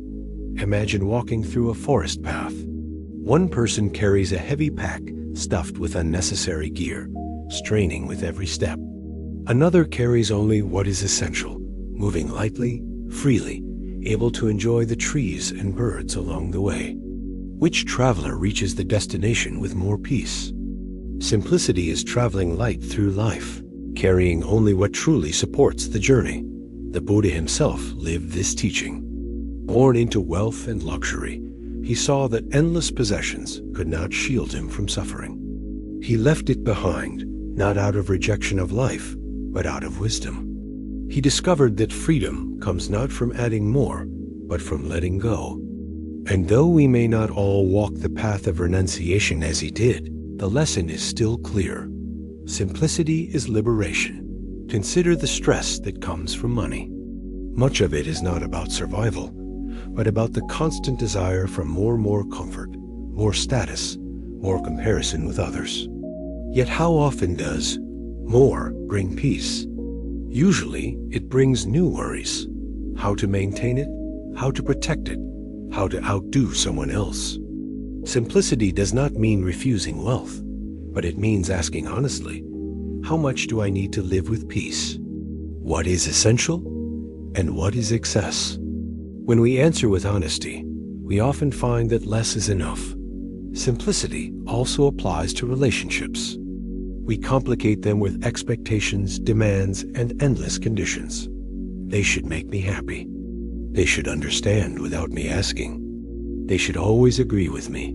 These expectations become heavy, turning love into burden. Simplicity in relationships means seeing clearly. I am here. You are here. We share this moment. Love does not need constant proof. Connection does not need perfection. When we strip away the noise, what remains is genuine presence. Even our inner life becomes simpler when we let go of what does not serve us. Think of how much energy we waste, replaying old arguments, clinging to regrets, worrying about futures that may never come. The mind is like a house cluttered with old furniture. Every corner filled, no space to move. Simplicity is cleaning out that house, releasing what no longer belongs, opening space for light and air. The practice of simplicity begins with awareness. Ask yourself gently, what in my life feels heavy? What am I carrying that I do not need? It may be possessions, but it may also be thoughts, habits, or relationships. The answer is different for each of us, but the process is the same. Notice, release, and return to what truly matters. There is joy in this letting go. We fear that without our clutter, without our endless busyness, life will feel empty. But the opposite is true. Simplicity reveals abundance. When you eat a meal slowly, without distraction, you discover flavors you never noticed. When you spend time with a loved one without expectation, you discover connection that feels deeper. When you sit quietly with your own breath, you discover peace that was hidden beneath the noise. A monk once told a student, "The greatest wealth is contentment." At first, the student did not understand. He thought wealth meant accumulation. But the monk explained, "If you are content, you already have everything you need. If you are not content, even the whole world will not satisfy you." Simplicity is not poverty. It is contentment. It is the ability to say, "This is enough." And in that moment, you are richer than kings. The modern world tries to sell us happiness through consumption. Every advertisement whispers, "You are not enough, but if you buy this, you will be." And so we chase, we spend, we clutter our lives with objects that promise joy, but rarely deliver. The Buddhist teaching cuts through this illusion. Joy does not come from what we add, but from what we release. When the craving quiets, happiness shines. Simplicity also gives us time. In the rush to do more, we often miss life itself. But when we simplify, we create space to rest, to breathe, to notice. Time spent chasing status can be transformed into time spent with family. Time lost to worry can be reclaimed for creativity. Simplicity returns us to the preciousness of each day. And so, the wisdom of simplicity is not a rejection of life, but a deeper embrace of it. By clearing away what is unnecessary, we make room for what is true. By letting go of clutter, we see clearly what matters. By choosing less, we discover more. As this truth deepens, another door opens. Because even with simplicity, we cannot escape change. Life continues to move, to rise and fall, to give and take away. To live with peace, we must also learn to face impermanence, the truth that nothing lasts forever. This is where our path now leads, into the teaching of impermanence, the gentle yet profound reminder that change is the very nature of life. The deeper we walk into simplicity, the more we realize it is not only about possessions or schedules, or even habits of thought. At its heart, simplicity is a way of seeing. It is a way of meeting life without excess, without distortion, without the weight of endless wanting. Simplicity is clarity. It is looking at a flower and seeing a flower without needing to own it, without needing to compare it, without needing to turn it into a symbol of success. It is letting things be what they are and allowing that to be enough. This way of seeing changes how we experience even the smallest things. Consider a meal.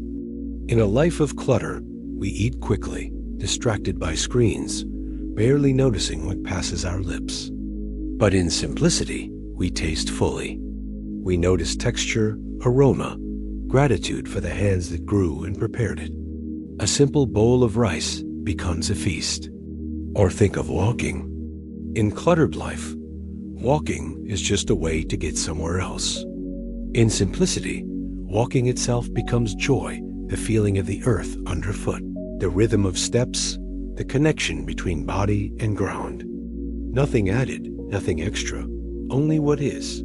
Simplicity also reshapes how we measure success. In the modern world, success is often equated with more wealth, more recognition, more possessions. But simplicity invites us to ask, what is truly enough for me? Enough may not be what others expect. Enough may be less than what society demands. But enough is freedom. To live with enough is to step off the endless treadmill of striving, and to finally rest.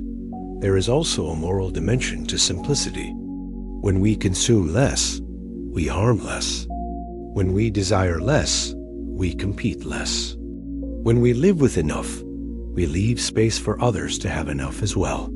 The Buddhist path was not only about personal liberation, but also about compassion.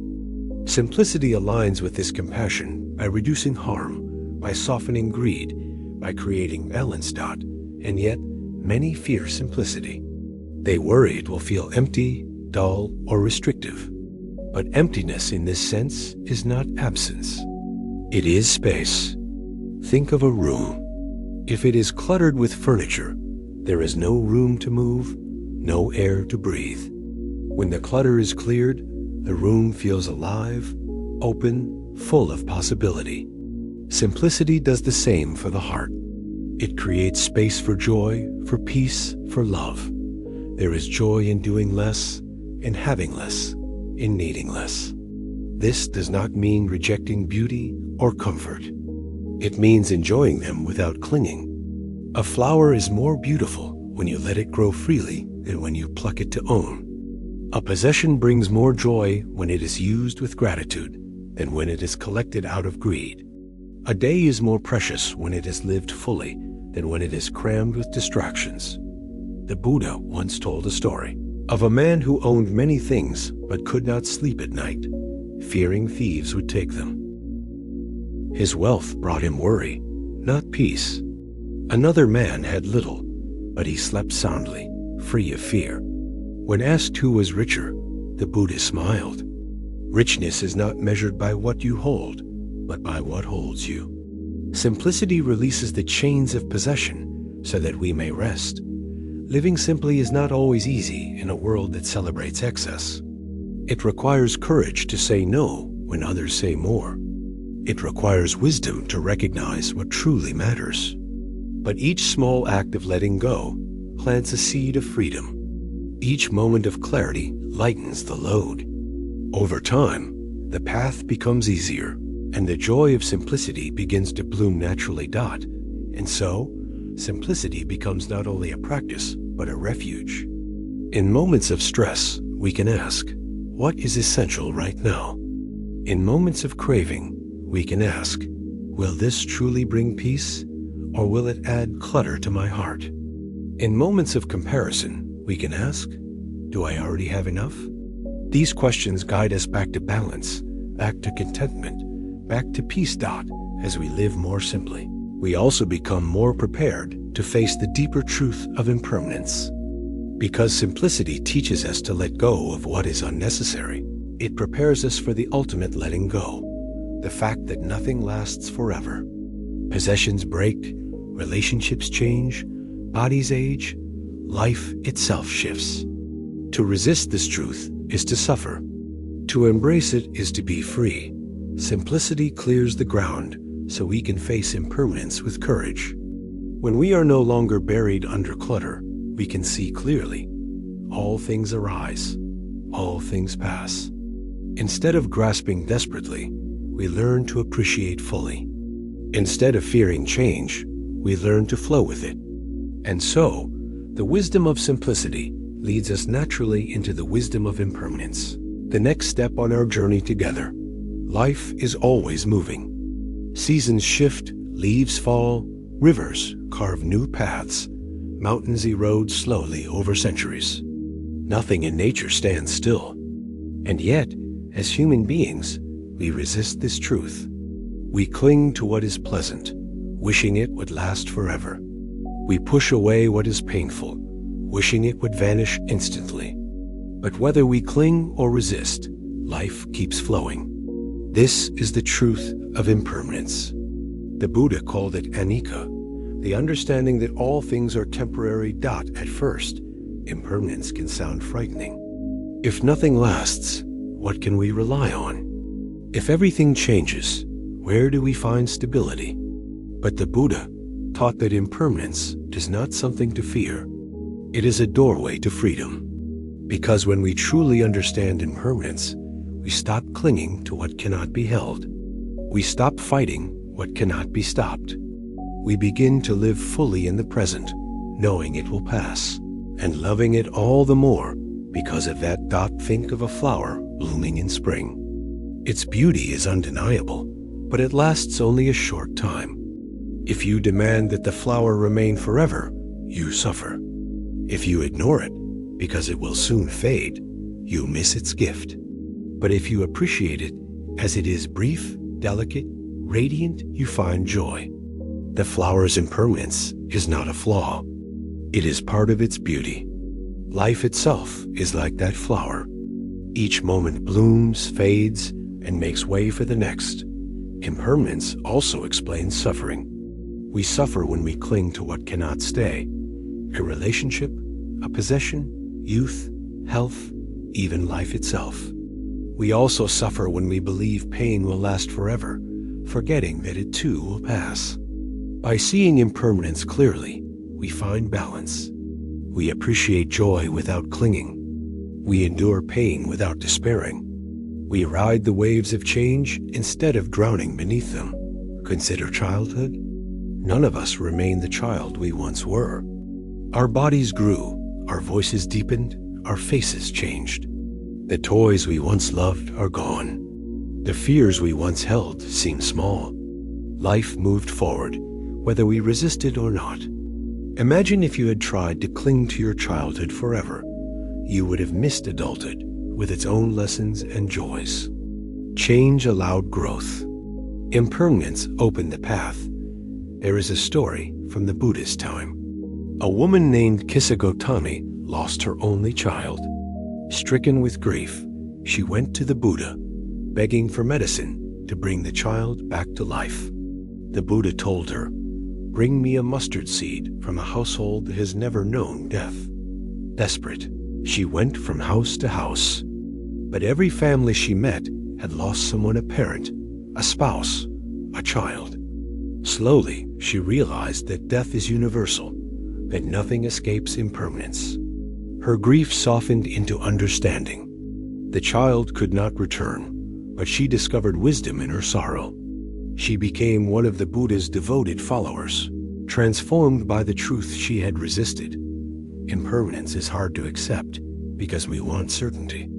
We want guarantees. This love will last. This job will remain secure. This health will stay strong. But reality gives no such promise. Everything we hold dear is fragile. Everything we fear is also temporary. This is not meant to depress us. It is meant to awaken us. Because when we embrace impermanence, we learn to live with gratitude instead of entitlement. Every meal becomes precious because it will not last.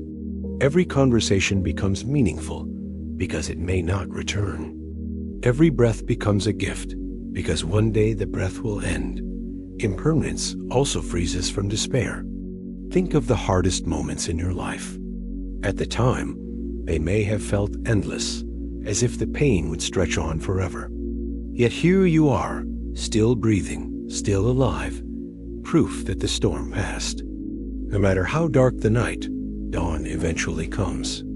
Impermanence ensures that joy fades, yes, but it also ensures that suffering fades. Nothing is permanent, not even pain. Some resist impermanence by trying to preserve everything, hoarding possessions, clinging to youth, holding grudges, refusing to forgive. But this resistance only creates more suffering. It is like trying to hold water in your fist. The tighter you squeeze, the faster it slips away. The wise response is to open the hand, to let the water flow freely. In letting go, you discover peace. Impermanence also teaches compassion. When we remember that others too are fragile, that their joys and pains are fleeting, we treat them with more kindness. The harsh word unsaid, the hug given today, the forgiveness offered, none of these things matter, because tomorrow is never guaranteed. To live with awareness of impermanence is to love more deeply, not less. Think of a sunset. If you believed it would last forever, you might not look up from your distractions. But because you know it will soon fade, you pause, you watch, you soak in its beauty. Impermanence awakens appreciation. Every sunset, every smile, every moment is precious because it will not return in the same way again. The Buddha often compared life to a river, always flowing, never the same from one moment to the next. You cannot step into the same river twice because both you and the water have changed.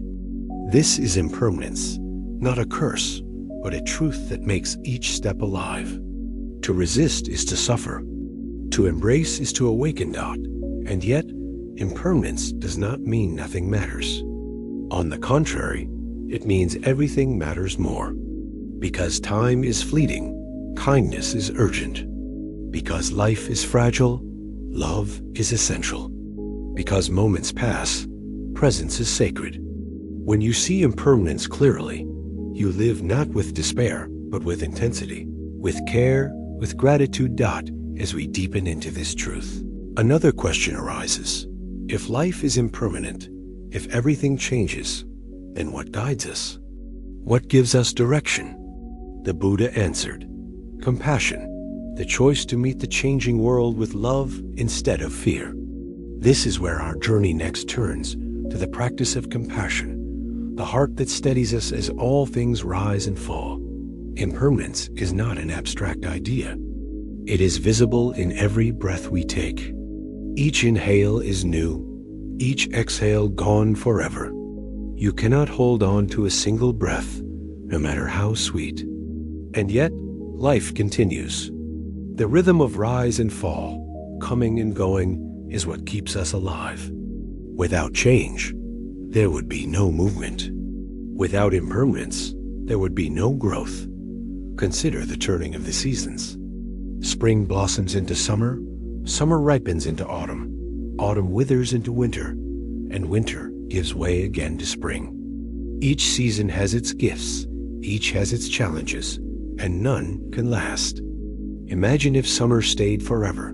The crops would burn, the rivers would dry. Imagine if winter never ended. The earth would freeze, life would wither. It is change itself that allows balance, that sustains the cycle of life. Impermanence is also what allows healing. A wound on the body closes because cells die and new ones replace them. A broken heart slowly mends because time moves, carrying us forward, softening what once seemed unbearable. If everything were permanent, pain would be endless. Impermanence is the hidden mercy that makes recovery possible. And yet, our resistance to impermanence runs deep. We cling to youth as if wrinkles were a curse, forgetting that aging is proof of life lived. We cling to possessions as if they could last forever, only to watch them break, rust, or fade. We cling to people, demanding they remain as they are, though they too must change, just as we do. This clinging turns the natural flow of life into suffering. The Buddha once explained suffering as trying to make permanent what is impermanent, trying to make solid what is fluid. When we demand that joy last forever, we suffer when it fades. When we insist that pain vanish instantly, we suffer when it lingers. But if we accept the nature of things, we suffer less. Joy is precious because it passes. Pain is bearable because it passes. Impermanence gives both their meaning. There is a practice in Buddhist tradition called Maranasati, or mindfulness of death. It may sound morbid, but it is deeply life-affirming. To reflect on the truth that life will end is not to sink into despair, but to awaken to urgency. It reminds us not to waste time on trivial grudges, not to delay kindness, not to postpone joy. When you know that each day is fragile, you live it more fully. You forgive faster, you love deeper, you appreciate more. Death, seen clearly, is not an enemy but a teacher. Think of how often we put life on hold. I will rest when the work is done. I will enjoy myself when I have more money. I will say I love you tomorrow. But impermanence whispers, tomorrow is not promised. The work may never be done. The money may never feel enough. The person you love may not be here tomorrow. The time to live is now. The time to love is now. The time to breathe deeply, to be grateful, to notice the sunlight on your face is now. Impermanence also teaches humility. No matter how great our achievements, they too will fade. No matter how strong our bodies, they too will weaken. No matter how vast our empires, they too will crumble. This is not meant to diminish us, but to ground us. It reminds us that we are part of a larger flow, not above it, not separate from it. From this humility, compassion grows. Because if we are all subject to impermanence, then we are all vulnerable. The stranger you pass on the street, the coworker who annoys you, the loved one who sometimes misunderstands you, they too will grow old. They too will face loss. They too will die.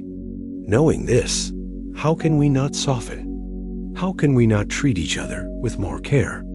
Impermanence makes every being precious, every moment fragile, every act of kindness urgent. And so, what once seemed frightening, the truth that nothing lasts becomes a source of tenderness. We hold each other gently, knowing we cannot hold forever. We forgive more quickly, knowing time is short. We love more fiercely, not despite impermanence, but because of it. The Buddha once asked his monks to contemplate a simple truth. All that is dear to you will become otherwise, will become separated from you. This was not to create fear, but to awaken wisdom. If we accept this, we live with less grasping, less despair. We savor while we can, we release when we must, and we trust the flow of life. Impermanence is not something to conquer. It is something to embrace. It is not an enemy. It is the very fabric of life. To see it clearly is to live with open hands instead of clenched fists, with open hearts instead of armored ones. To see it clearly is to discover peace, and this peace, born from the acceptance of impermanence, naturally leads us to the next great teaching, compassion. Because once we know that all things pass, we understand that all beings suffer. We understand that every person we meet is carrying the weight of change, the inevitability of loss. From this understanding arises the most powerful response we can offer, compassion. The gentle wish that others, like ourselves, may find peace in a changing world that, once we see clearly that life is impermanent, that everything rises and passes, something softens within us. We begin to understand that suffering is not unique to us alone. Every person we meet carries their own share of loss, their own storms of change, their own fragile joys. Out of this understanding, compassion is born. Compassion is the natural response of an awakened heart. It is the wish, simple and profound. May you be free from suffering. The Buddha taught that compassion, or karunu, is not pity, not condescension, but recognition. It is the ability to see ourselves in others, and others in ourselves. When we realize that pain and change touch all beings, we can no longer harden our hearts. Instead, we feel moved to ease suffering where we can, and to walk gently where we cannot. Compassion is the bridge that connects impermanence to love. Consider the stranger who cuts you off in traffic. Without compassion, anger rises. How selfish, How careless. But with compassion, you pause and wonder. Perhaps they are rushing to see someone sick. Perhaps they are lost in worry. Perhaps they too are suffering. The act is the same, but your response changes. Instead of adding to the world's anger, you add patience. Instead of a clenched fist, you offer an open hand. Compassion does not excuse harm. It does not mean ignoring injustice. It means responding without hatred. The Buddha once said, "Hatred is never ended by hatred, but by love alone." Compassion is that love in action. It sees suffering beneath anger, fear beneath cruelty, ignorance beneath violence. And in seeing, it chooses not to mirror darkness, but to shine light. This practice begins with ourselves. Many people are kind to others, but merciless toward themselves. We criticize, we judge, we carry guilt like chains. But if compassion is to be real, it must include the self. When we stumble, instead of saying, "I am worthless," we can say, I am suffering. May I be gentle with myself?" Imagine how different life feels when your inner voice is a friend instead of an enemy. Self-compassion is not selfishness. It is the soil from which all other compassion grows. There is a simple meditation taught in many traditions, loving kindness, or metta. You sit quietly and repeat phrases of goodwill, first for yourself, then for others. May I be safe. May I be healthy. May I live with ease. Then you extend it outward. May you be safe. May you be healthy. May you live with ease. To loved ones, to strangers, even to those who have harmed you. Slowly, the heart softens, the circle widens, until compassion embraces all beings not at first. This may feel mechanical. The words may feel hollow, but practice reshapes the heart. Just as water, drop by drop, can wear away stone, compassion, phrase by phrase, can wear away anger and indifference. Over time, the words become real, the feeling alive, the love unconditional. Compassion also transforms relationships. When a friend lashes out, instead of retaliating, you pause and ask, what pain is behind their words? When a loved one withdraws, instead of assuming rejection, you wonder, what fear are they carrying? This shift does not erase conflict, but it changes its texture. Conversations become softer, forgiveness comes easier, love grows deeper. Compassion is not weakness in relationships, it is strength, because it builds bridges where walls once stood. Even in the wider world, compassion is revolutionary. We live in a time of division, of anger, of blame. But what if, instead of reacting with hostility, we pause to see the suffering that fuels these divisions? Fear of loss, fear of change, fear of not being enough, these are universal. When we respond with compassion, we disarm hostility. We remind each other that beneath the labels, the opinions, the masks, we are all human, fragile, impermanent. Longing for peace. Compassion does not mean we can fix everything. The world's suffering is vast, but compassion changes how we meet it. Instead of turning away, overwhelmed, we lean in gently. We do what we can, with kindness, without despair. A small act listening without judgment, offering a meal, forgiving a debt may seem insignificant. But for the one receiving it, it can mean everything. Compassion multiplies. A single act ripples outward, touching lives we may never see. There is a story of a monk who walked through a village where famine had struck. He had little to give, only a small bowl of rice, but he offered it to a starving child. That act inspired others to share what little they had. Soon, the whole village came together, and no one went hungry that night. Compassion often begins small, but it grows beyond measure. The Buddha compared compassion to a mother's love. A mother does not protect her child because she must, but because her heart cannot do otherwise. True compassion arises the same way. It does not calculate. It does not expect return. It simply flows, because the heart, awakened to impermanence and suffering, cannot help but care. And yet, compassion must be balanced with wisdom. Without wisdom, compassion can become attachment, draining us, overwhelming us. With wisdom, compassion knows its limits. It gives freely where it can, and it rests when it must. This balance ensures that compassion remains sustainable, a fire that warms without burning out. As we practice compassion, we may discover something unexpected. The more we give, the more we receive. To ease another's suffering eases our own. To forgive another lightens our own heart. To wish well for others softens our own fears. Compassion is not a sacrifice. It is a liberation. It frees us from the prison of self-centeredness, opening us to the vastness of shared humanity. And so, compassion becomes not only a practice, but a way of being. It colors how we see, how we speak, how we act. It turns each moment into an opportunity to reduce suffering, to increase peace. Compassion is not a distant goal. It is a daily choice. And each choice, however small, reshapes the world.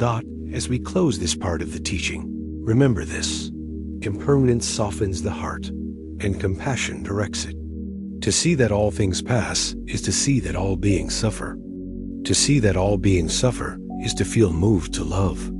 And this love, this compassion, is the heart of awakening. From here, our path flows naturally to another wisdom, forgiveness.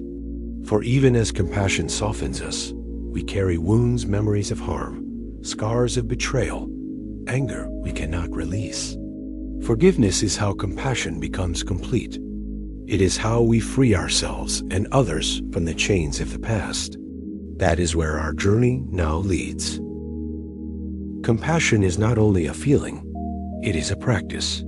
Feelings can rise and fade, but practice deepens, strengthens, endures. To cultivate compassion is like tending a garden. At first, the soil may be dry, the seeds small, the sprouts fragile. But with care, with water, sunlight, patience, the garden grows lush. Compassion grows the same way. Each time we choose to meet suffering with kindness instead of anger, each time we pause to listen instead of judge, each time we offer care instead of indifference, we strengthen the roots of compassion. Over time, it becomes our natural way of being. One of the simplest practices is noticing suffering. Often, we look past it. We rush by the tired cashier, the lonely neighbor, the friend hiding pain behind a smile. Compassion begins with awareness, with pausing long enough to truly see. And when we see, we cannot remain untouched. The heart responds, sometimes in small ways, sometimes in great ones, but always with the wish to ease the burden. There is also the practice of perspective. When someone harms us, it is easy to see only the surface, the harsh words, the careless act. Compassion asks us to look deeper. What suffering led them here? What fear, what loneliness, what ignorance shaped this act? This does not excuse harm, but it explains it. An explanation opens the door to understanding, which in turn opens the door to compassion. Compassion also thrives in silence. When we sit in meditation, breathing gently, we can expand the heart outward. First, we send kindness to ourselves. May I be free from suffering. Then to someone we love, may you be free from suffering. Then to someone neutral, and finally to someone difficult. At first, this may feel impossible, but with practice, even the walls of resentment soften. Compassion stretches beyond preference, beyond division, until it embraces all beings. The Buddha taught that compassion must be as vast as the ocean, without boundary.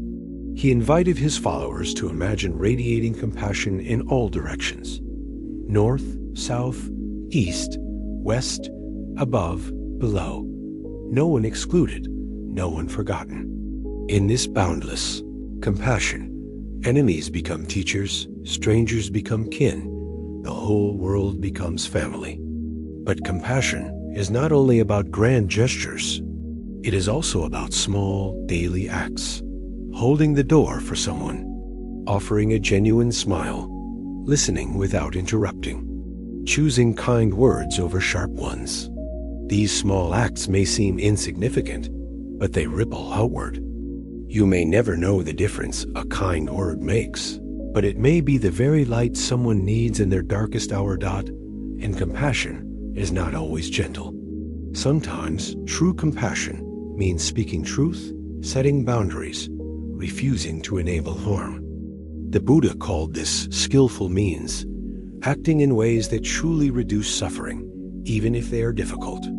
Compassion is not indulgence. It is wisdom in action. It asks, what response here will bring the most peace, the most healing, the most freedom?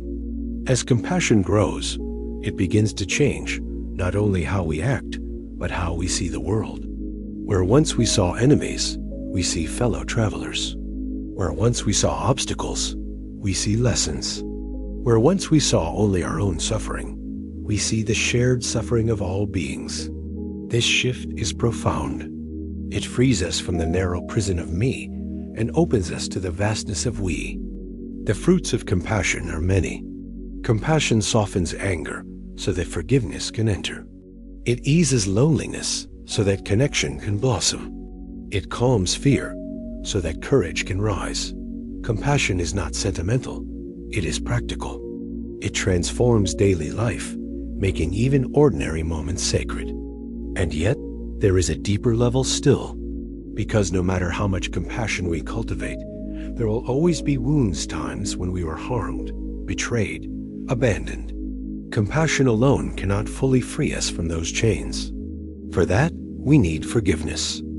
Forgiveness is compassion applied to the past. It is the act of releasing the grip of old pain, of untying the knots of resentment. Without forgiveness, compassion remains incomplete. The Buddha once told his followers, if you carry anger, you carry your enemy on your back.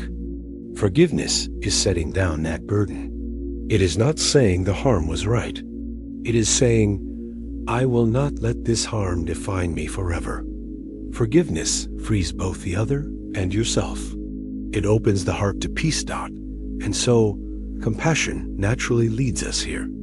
Having softened the heart, having seen suffering in ourselves and others, the next step is to release the past. To forgive, not because the past changes, but because our hearts deserve freedom. Compassion softens the heart, but forgiveness frees it. Without forgiveness, compassion remains incomplete because old wounds still weigh us down. Forgiveness is the final release of those chains, the untying of knots we have carried for too long. The Buddha taught that clinging to anger is like holding a burning coal, waiting to throw it at another. The tragedy is that while we wait, the coal burns us.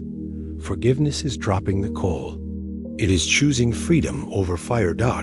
Yet forgiveness is often misunderstood. Many think it means excusing harm, pretending it never happened, or reconciling with those who wronged us. But forgiveness is not about erasing the past. It is about freeing ourselves from being trapped in it. When we forgive, we are not saying, what you did was right. We are saying, I will not let what you did define my heart forever. Forgiveness is not for the one who harmed us. It is for us. Think of resentment as a chain around your ankle. Every step forward is heavy because you drag the past with you. Forgiveness is not about forgetting the chain existed. It is about unlocking it and walking freely again. The harm happened, yes. The scar remains, yes. But the suffering does not need to continue. Forgiveness ends the cycle. Consider the story of Angulimala, a man feared as a ruthless murderer. He carried a garland of fingers cut from his victims, a symbol of his cruelty. When he met the Buddha, he was ready to kill again. But the Buddha did not run. He stood calmly and spoke with compassion. Something in Angulimala broke open. He dropped his weapon, fell to his knees and begged for forgiveness. The Buddha accepted him as a monk. Though many still hated him, Kangalamala spent the rest of his life in service and repentance. The Buddha showed that even the darkest heart can change when touched by forgiveness. This story is extreme, but its truth applies to all of us. We have all been harmed, and we have all caused harm. Sometimes the harm we carry is small, a harsh word, a broken promise. Other times it is deep, a betrayal, an abandonment, a cruelty we never deserved. Forgiveness does not mean those acts were right. It means we refuse to let them poison us any longer. The practice of forgiveness begins with honesty. We must acknowledge the hurt. Too often we pretend it does not matter, or we bury it under anger. But forgiveness is not denial. It is facing the pain fully, naming it, feeling it, and then choosing to release it. Only when we admit, yes, I was hurt, can we also say, and I am ready to be free. Forgiveness also requires patience. Wounds do not close overnight. Sometimes the scar is tender for years.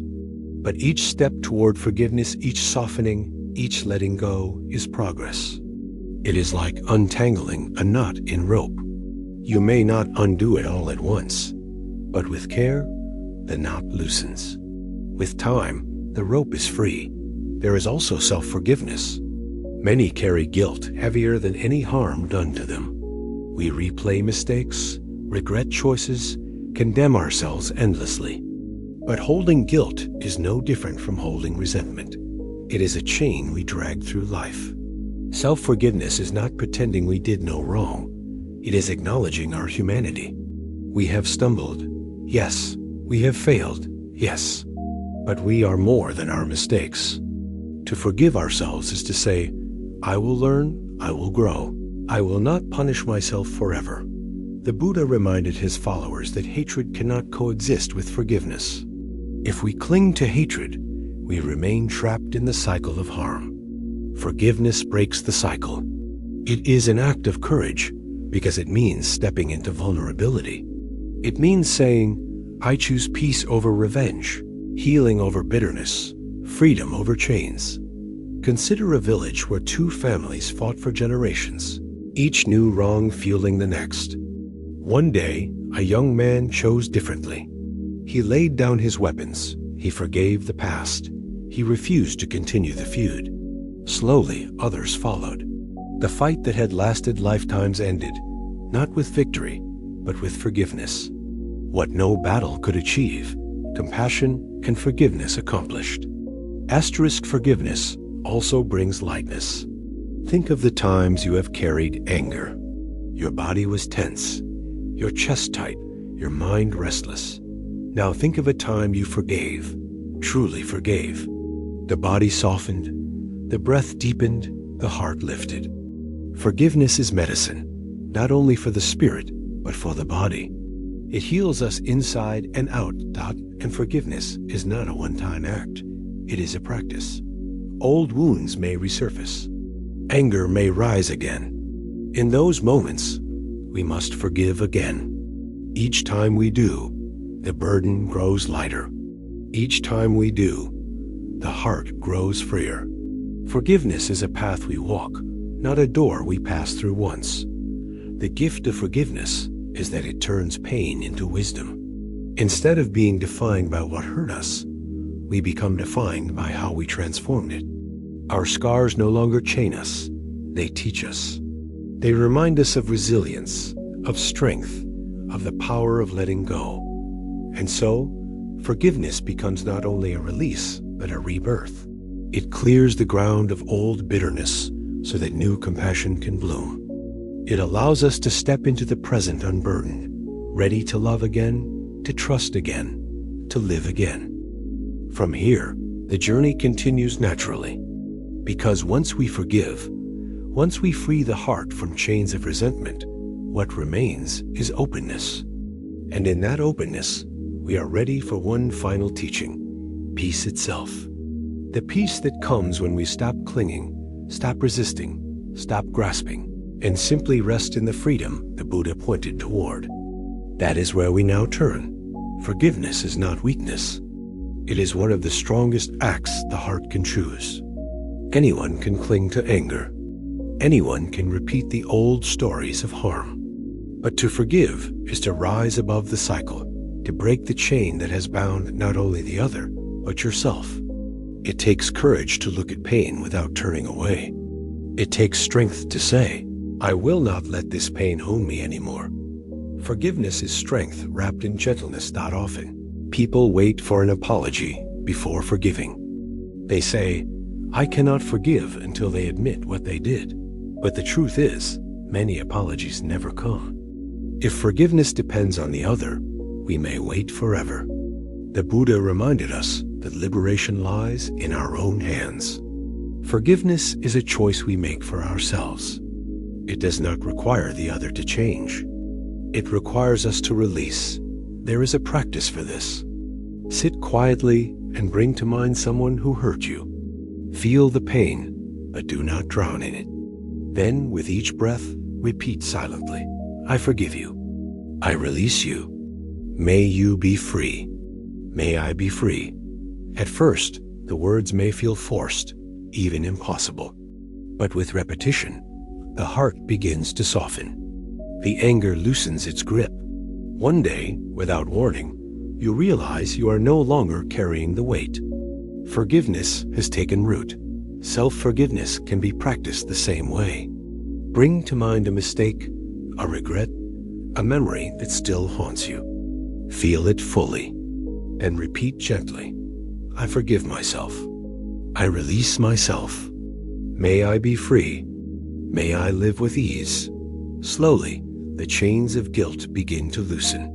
You learn that you are not your past mistakes. You are the awareness that grows beyond them. The Buddhist path was always about freedom. Forgiveness is one of its most powerful expressions. Without it, compassion cannot reach its fullness. Without it, peace cannot bloom. Forgiveness clears the ground of bitterness so that joy can take root. It makes space for love to flow where once there was only anger, and forgiveness spreads. When you forgive, others notice. Your children, your friends, your community, they see your likeness, your gentleness, your freedom. They, too, may feel inspired to forgive. Slowly, forgiveness ripples outward, healing not only individual hearts, but whole families, whole communities. Wars and feuds end not when one side wins, but when someone forgives. Imagine a world where forgiveness was common, where anger was not carried for decades, where wounds were not passed from generation to generation. Imagine leaders forgiving instead of retaliating, neighbors forgiving instead of feuding, families forgiving instead of fracturing. Peace begins in individual hearts, but it spreads into the world. Forgiveness is the seed from which that peace grows. And so, the path of forgiveness is not only personal, it is universal. When we forgive, we contribute to a more compassionate world. When we release, we create space for healing beyond ourselves. Forgiveness is both an inner liberation and an outer gift. As this truth deepens, we begin to see the final destination of the journey we have walked together, peace. All along, the teachings have pointed here. The empty boat, the passing clouds, the anchor of the breath, the wisdom of simplicity, the truth of impermanence, the practice of compassion, the path of forgiveness.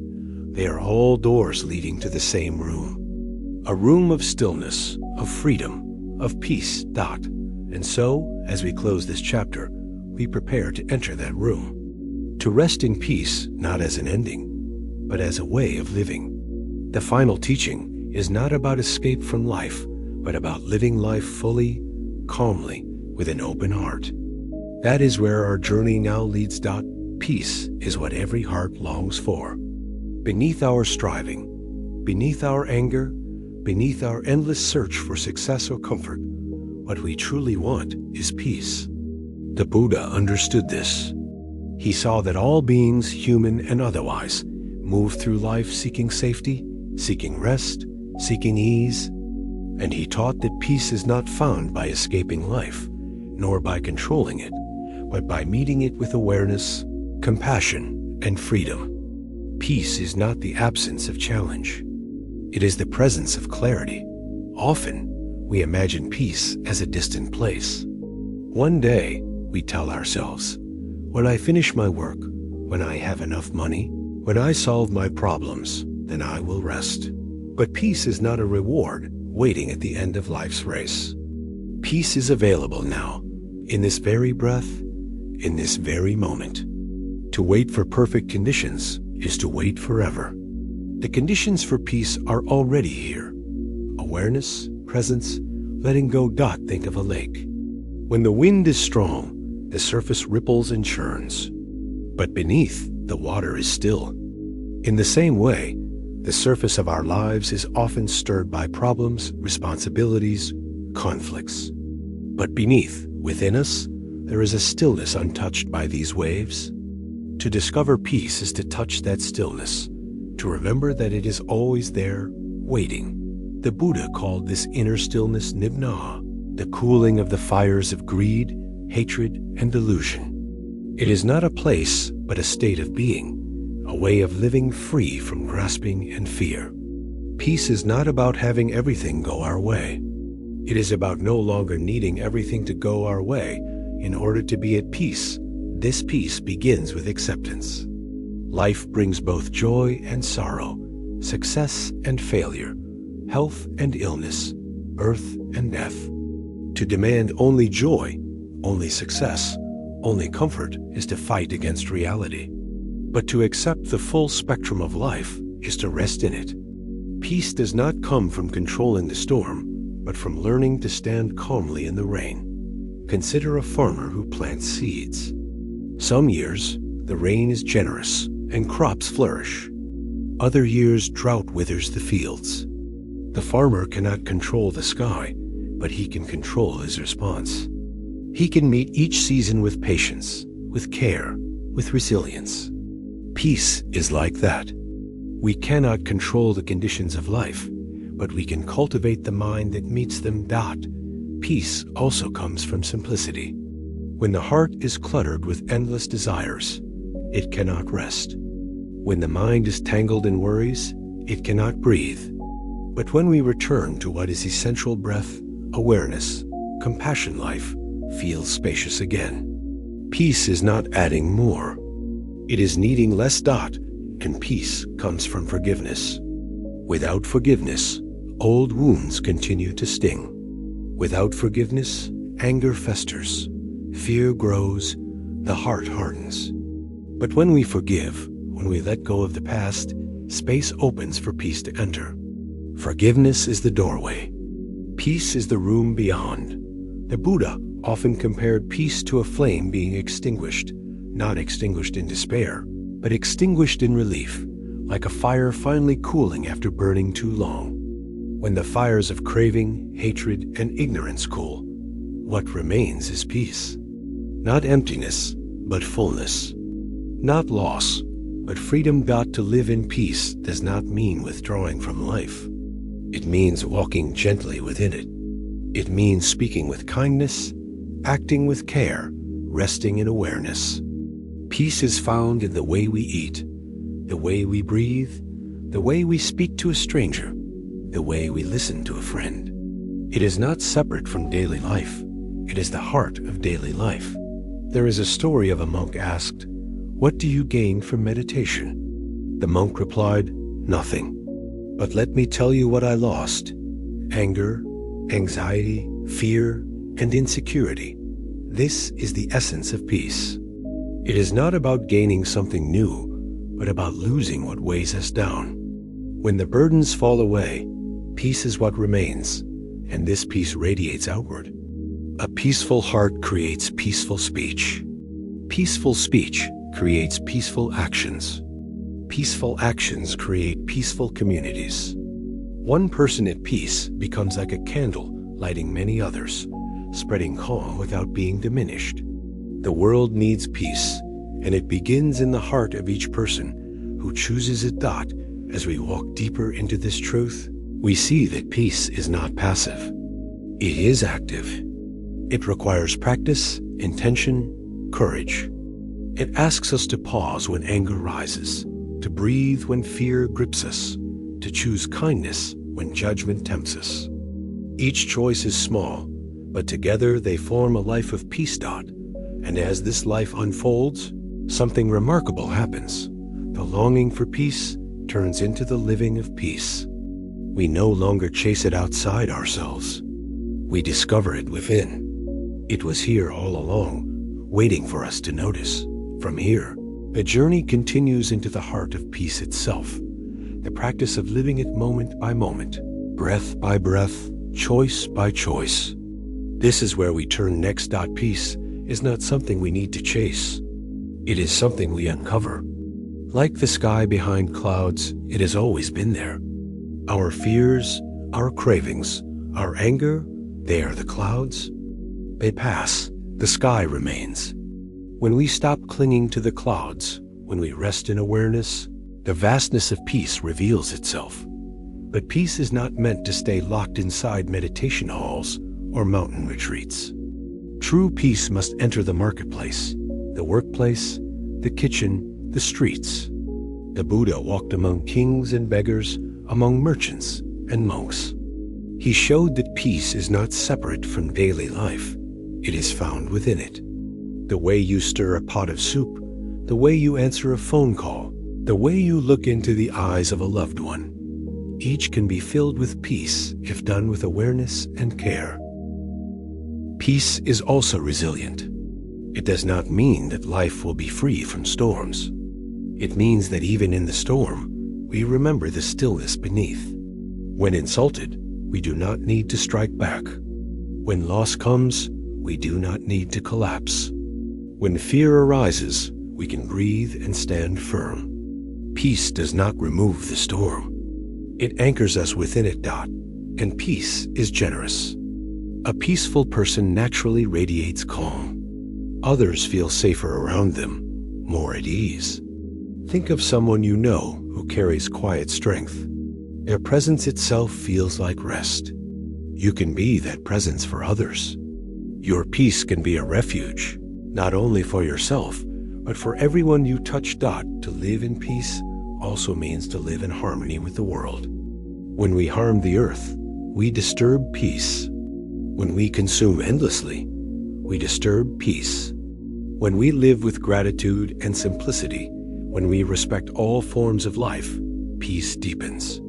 The Buddha saw no separation between inner peace and outer peace. They are reflections of the same heart. Sometimes, peace comes in silence, the stillness of dawn, the pause between breaths, the quiet after tears. Sometimes, peace comes in sound, the laughter of children, the rhythm of chanting, the kindness in a gentle voice. Peace is not one thing. It is everywhere, if we are willing to notice. The path to peace is not complicated. It is made of small, steady steps. Breathe deeply. Speak kindly. Act gently. Let go when it is time. Forgive when you can. Appreciate while it lasts. Each step is simple. Together, they create a life of profound peace, and this peace does not end with us. It ripples outward, touching family, friends, community, even strangers we may never meet. When we live in peace, we contribute to a more compassionate world. The Buddha often said, "Peace comes from within. Do not seek it without." But when peace arises within, it naturally flows outward, transforming everything it touches. In the end, the way of peace is not a secret, not hidden, not reserved for a few. It is available to all in every moment. It asks only that we stop clinging, stop grasping, stop running from life. It asks that we rest here, now, in the simple truth of this breath, this moment, this heart. And so, as our journey through these teachings draws to a close, remember, peace is not something to wait for, not something to earn, not something to beg for. It is yours already. It is the ground beneath your feet, the rhythm of your breath, the stillness within your heart. To live in peace is to remember who you truly are, vast, aware, free. We have walked a long path together. From the first stirrings of modern suffering, the stress, the noise, the endless hunger for more through the storms of thought, the weight of craving, the wounds of anger and regret, we have journeyed step by step into the heart of Buddhist wisdom. Along the way, we have discovered anchors, doorways, and truths that lead not away from life, but deeper into it. We began by naming the pain, the exhaustion of stress, the confusion of the restless mind, the struggle with money, relationships, anxiety, the endless chase for satisfaction. These were not abstract ideas, but real wounds, the very burdens carried in daily life. And the Buddhist path met each one with honesty, not denying suffering, but showing how to live with it wisely. We saw how thoughts, like passing clouds, do not define us. We learned to rest in the sky of awareness rather than being trapped in the storm. We found in the breath a faithful anchor, always present, steady, unshaken by the tides of thought and fear. From there, we entered the wisdom of simplicity, discovering that peace comes not from adding more, but from needing less, from clearing away the clutter of wants and fears until clarity shines. This prepared us to face the deeper truth of impermanence, the reality that all things rise and pass, that nothing stays the same. What once seemed frightening became a source of tenderness, a reminder to cherish each moment while it is here. Out of this awareness grew compassion, the natural response of a heart that sees suffering everywhere. Compassion widened our circle of care, teaching us to embrace even those who have caused harm. From compassion, we stepped into forgiveness, the great release, the untying of knots, the dropping of burning coals. Forgiveness freed us from the chains of the past, allowing love and peace to enter. Finally, we arrived at the way of peace itself. Not a distant dream, not a reward for someday, but a way of living available here and now. Peace revealed itself not as the absence of challenge, but as the presence of clarity, acceptance, and freedom.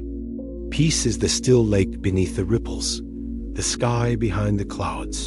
The flame cooled after burning too long. And so, we stand at the close of this journey, but not at its end. For the teachings of the Buddha are not words to be admired from afar. They are doors to be walked through, paths to be lived. Their power is not in hearing them, but in practicing them. The empty boat teaches us not to take things personally. The passing clouds remind us not to cling to thoughts. The breath anchors us in the present. Simplicity clears the clutter. Impermanence awakens appreciation. Compassion opens the heart. Forgiveness frees it. Peace reveals our true nature. Each of these is not an isolated truth, but part of a whole, like beads on a string, forming a necklace of wisdom to wear in daily life. Together, they form a way of seeing and being that transforms suffering into freedom, confusion into clarity, fear into love. As you move forward, remember that practice is not about perfection. You will forget. You will stumble. You will fall back into stress, into anger, into old habits. This is not failure. This is the path. Each time you notice and return to the breath, return to compassion, return to peace, you strengthen awareness. Each return is victory. Each return is awakening. The Buddha never promised a life without pain. He promised a way to meet pain without being destroyed by it. He promised that freedom was possible, not freedom from the reality of change, but freedom from clinging to what must change. This freedom is not far away. It is as close as your next breath. So take this with you. When stress rises, breathe. When anger burns, pause. When fear grips, remember impermanence. When resentment lingers, practice forgiveness. When loneliness aches, turn to compassion. When confusion swirls, return to simplicity. And when peace feels far away, know that it is already within you, waiting to be uncovered. The journey does not end with these words. It begins anew in your own life, in your own choices, in your own moments of awareness. Carry these teachings gently, like seeds. Plant them in the soil of your daily life. Water them with practice. With time, they will grow into trees of wisdom and forests of peace, offering shade not only for you, but for all who walk beside you. And remember, you are not alone on this path. All beings seek peace, just as you do. All beings suffer, just as you do. All beings change, just as you do. Walk gently, walk kindly, walk with compassion for yourself and for others. In this way, the peace you discover will not be yours alone, but a gift to the world. May you be safe. May you be healthy. May you be free from suffering. May you live with peace. This is the wish the Buddha carried. This is the wish I leave with you now.